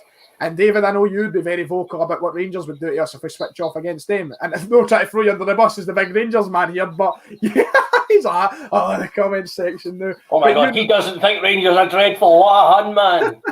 Just see it. But if you're being genuine about it, like I'll say as well, Rangers and teams in Europe, if we're playing Sarajevo, if we're playing we put Riga, we give these teams these chances, give them the space, and don't press to them, and we just give them far too much time. You know what's going to happen. But just look at the Ferencvaros game. It was defensive lackadaisicalness, just not focusing, that killed them, and it will do that in big games. Duffy, yeah, listen. You put me on the spot last week by asking if I thought he was the best defender in Scotland. I'm still not commenting on that. But what I will tell you is early signs are what a difference he's made and what a difference he will make. And if he can really start to marshal that back 3 or back 4 and get them all focused and committed to being as good and as aggressive with their defending as they are with their ball playing and all the rest of it, then things will get better, and he will help that. But you're right, they do need to improve for definitely when they play Rangers, and even teams like Hibs, Aberdeen, and stuff. They do need to start really, and it does come with seasons at the start. A lot of the time, it takes a wee while to get in the rhythm of just being as strong at the back as you are sometimes going forward. But Duffy will certainly help them do that, and it's what they need. And Duffy was great again today. Really good. But in the comments, Psycho Candy pointing out a really good thing. That chance in the 94th minute. A ball sent into the box, lumped in. 94th minute. They could equalise. No one's on him. Ayer's left his man. I'm sure it's Ayer anyway. Or it's Beaton. It's one of the two. Left their man. I mean, if that comes off a better connection, it's a goal. Livy have made it 3-3 in the 90th minute. So, we need to focus on him. But Duffy today, I thought he looked good. Moving forward with the ball, looks really like he just strolls. Players scared to go towards him. Really like him. And finally, the third and final thing we have learned is I try to let David go for his pint. How exciting a scale from 1 to 10 you for your pints, sir? I'm looking at the sunny weather and probably an 8.5. Is it good up there? Is probably up here. It must be like I'm jealous of you. You must have it really good when it's sunny. Yeah, when it's sunny, there's no place better. Just the big open land and all that. Yeah, it must be great, man. It must be great. The third thing we learned, I don't actually have a third thing. I've been sitting here thinking in my head, but today I think there was individual performances that spelled it a lot. And I'm going to go with the big call that I said about Ayeti earlier. No, I'm not going to say the third thing we learned. Yes. I'm not going to go third thing we learned. Ayeti's getting 25 goals, by the way. I'm not going to say that. What I'm saying is, though, Ayeti, you're looking at a man who could score 20 goals this season. He is unbelievable. No, I'm like, right, okay, let's know, right, tongue out for a wee second, Ryan, fuck me. But, the finish today is gorgeous. And if you mix that playmaking ability he's got, the technical ability, and to score a chance like that so sweetly, so beautifully, along with all the tap-ins and everything else he's going to score with Edouard creating beside him, you're looking at 20 goals for him at least this year in all competitions. So I am very, very excited. Do you mind, Dave? Aye. But Ayeti, 20 goals this season. I don't know if you agree. But, we spoke about it quite a bit during the stream. The chat were quite active on it. People saying he's not going to score 25. He's going to score 25. Fans he does seem to be a natural goal scorer, though. Right place, right time on a number of occasions, and yet again today. So he's scored a fair few. You made a really good point in the stream as well about how him and Edouard as a two. Edouard, we know he loves to drop deep and pick up the ball, sometimes drift out to the wings and make things happen. If you can maintain that presence in the middle, because this is when Celtic play one up top and they've got Edouard, and Edouard drops deep. You need people going on beyond him, and that doesn't happen often enough. But if you've got another striker, you've got that space. They create space for everyone else at the midfielder. So he will benefit a lot from having Edouard doing his thing, and he'll pick up a lot of scraps that he has done so far, and he'll definitely be a good addition. Fantastic. Cheers, Dave. That was really nice. That was thanks, mate. Well spoken. Appreciate it. Well spoken. Thank you, mate. And hopefully the comments are nice. I'm a Celtic man this week. He's got a season ticket, I swear. Up to Parker's with me when it's back open. Aye, thank you very much. That was lovely. And of course, the weekend is not over as we come to the very end of the stream now. You just like flunked it. It's not as nice here, but you're saying that's your season ticket. You seen yours? Beautiful, eh? Look at that. Beautiful. That's nice, mate. Nice. That's beautiful. Aye, big weekend. Aberdeen playing, of course, and Rangers. They have got a big task ahead of them tomorrow. Come on, the Hibees. Come on. Come on. Big Kev. And of course, we'll probably be here during the week talking about the big moments, the big results, the tabloid news, the transfer rumours, everything else in the next podcast. So, Dave, thank you very much for joining me today. Is there anything you would like to say before we go off the air? Let me think. Nah. Just desperate for your pint. Ladies and gentlemen, thank you very much for coming along today. We will hopefully see you next Saturday and throughout the week as well. He's frozen right at the end. Superb. What a way to end in style, that dial-up internet. You'll love to see it. Right at the end. We couldn't do it with it. We couldn't do it. But if you have watched all the way through, thank you very much. If you have been joining in and out and just here at the end, thank you very much as well. And the main thing, subscribe to the channel. Please subscribe. Dave needs ego boost. Right. See you all next time, ladies and gents.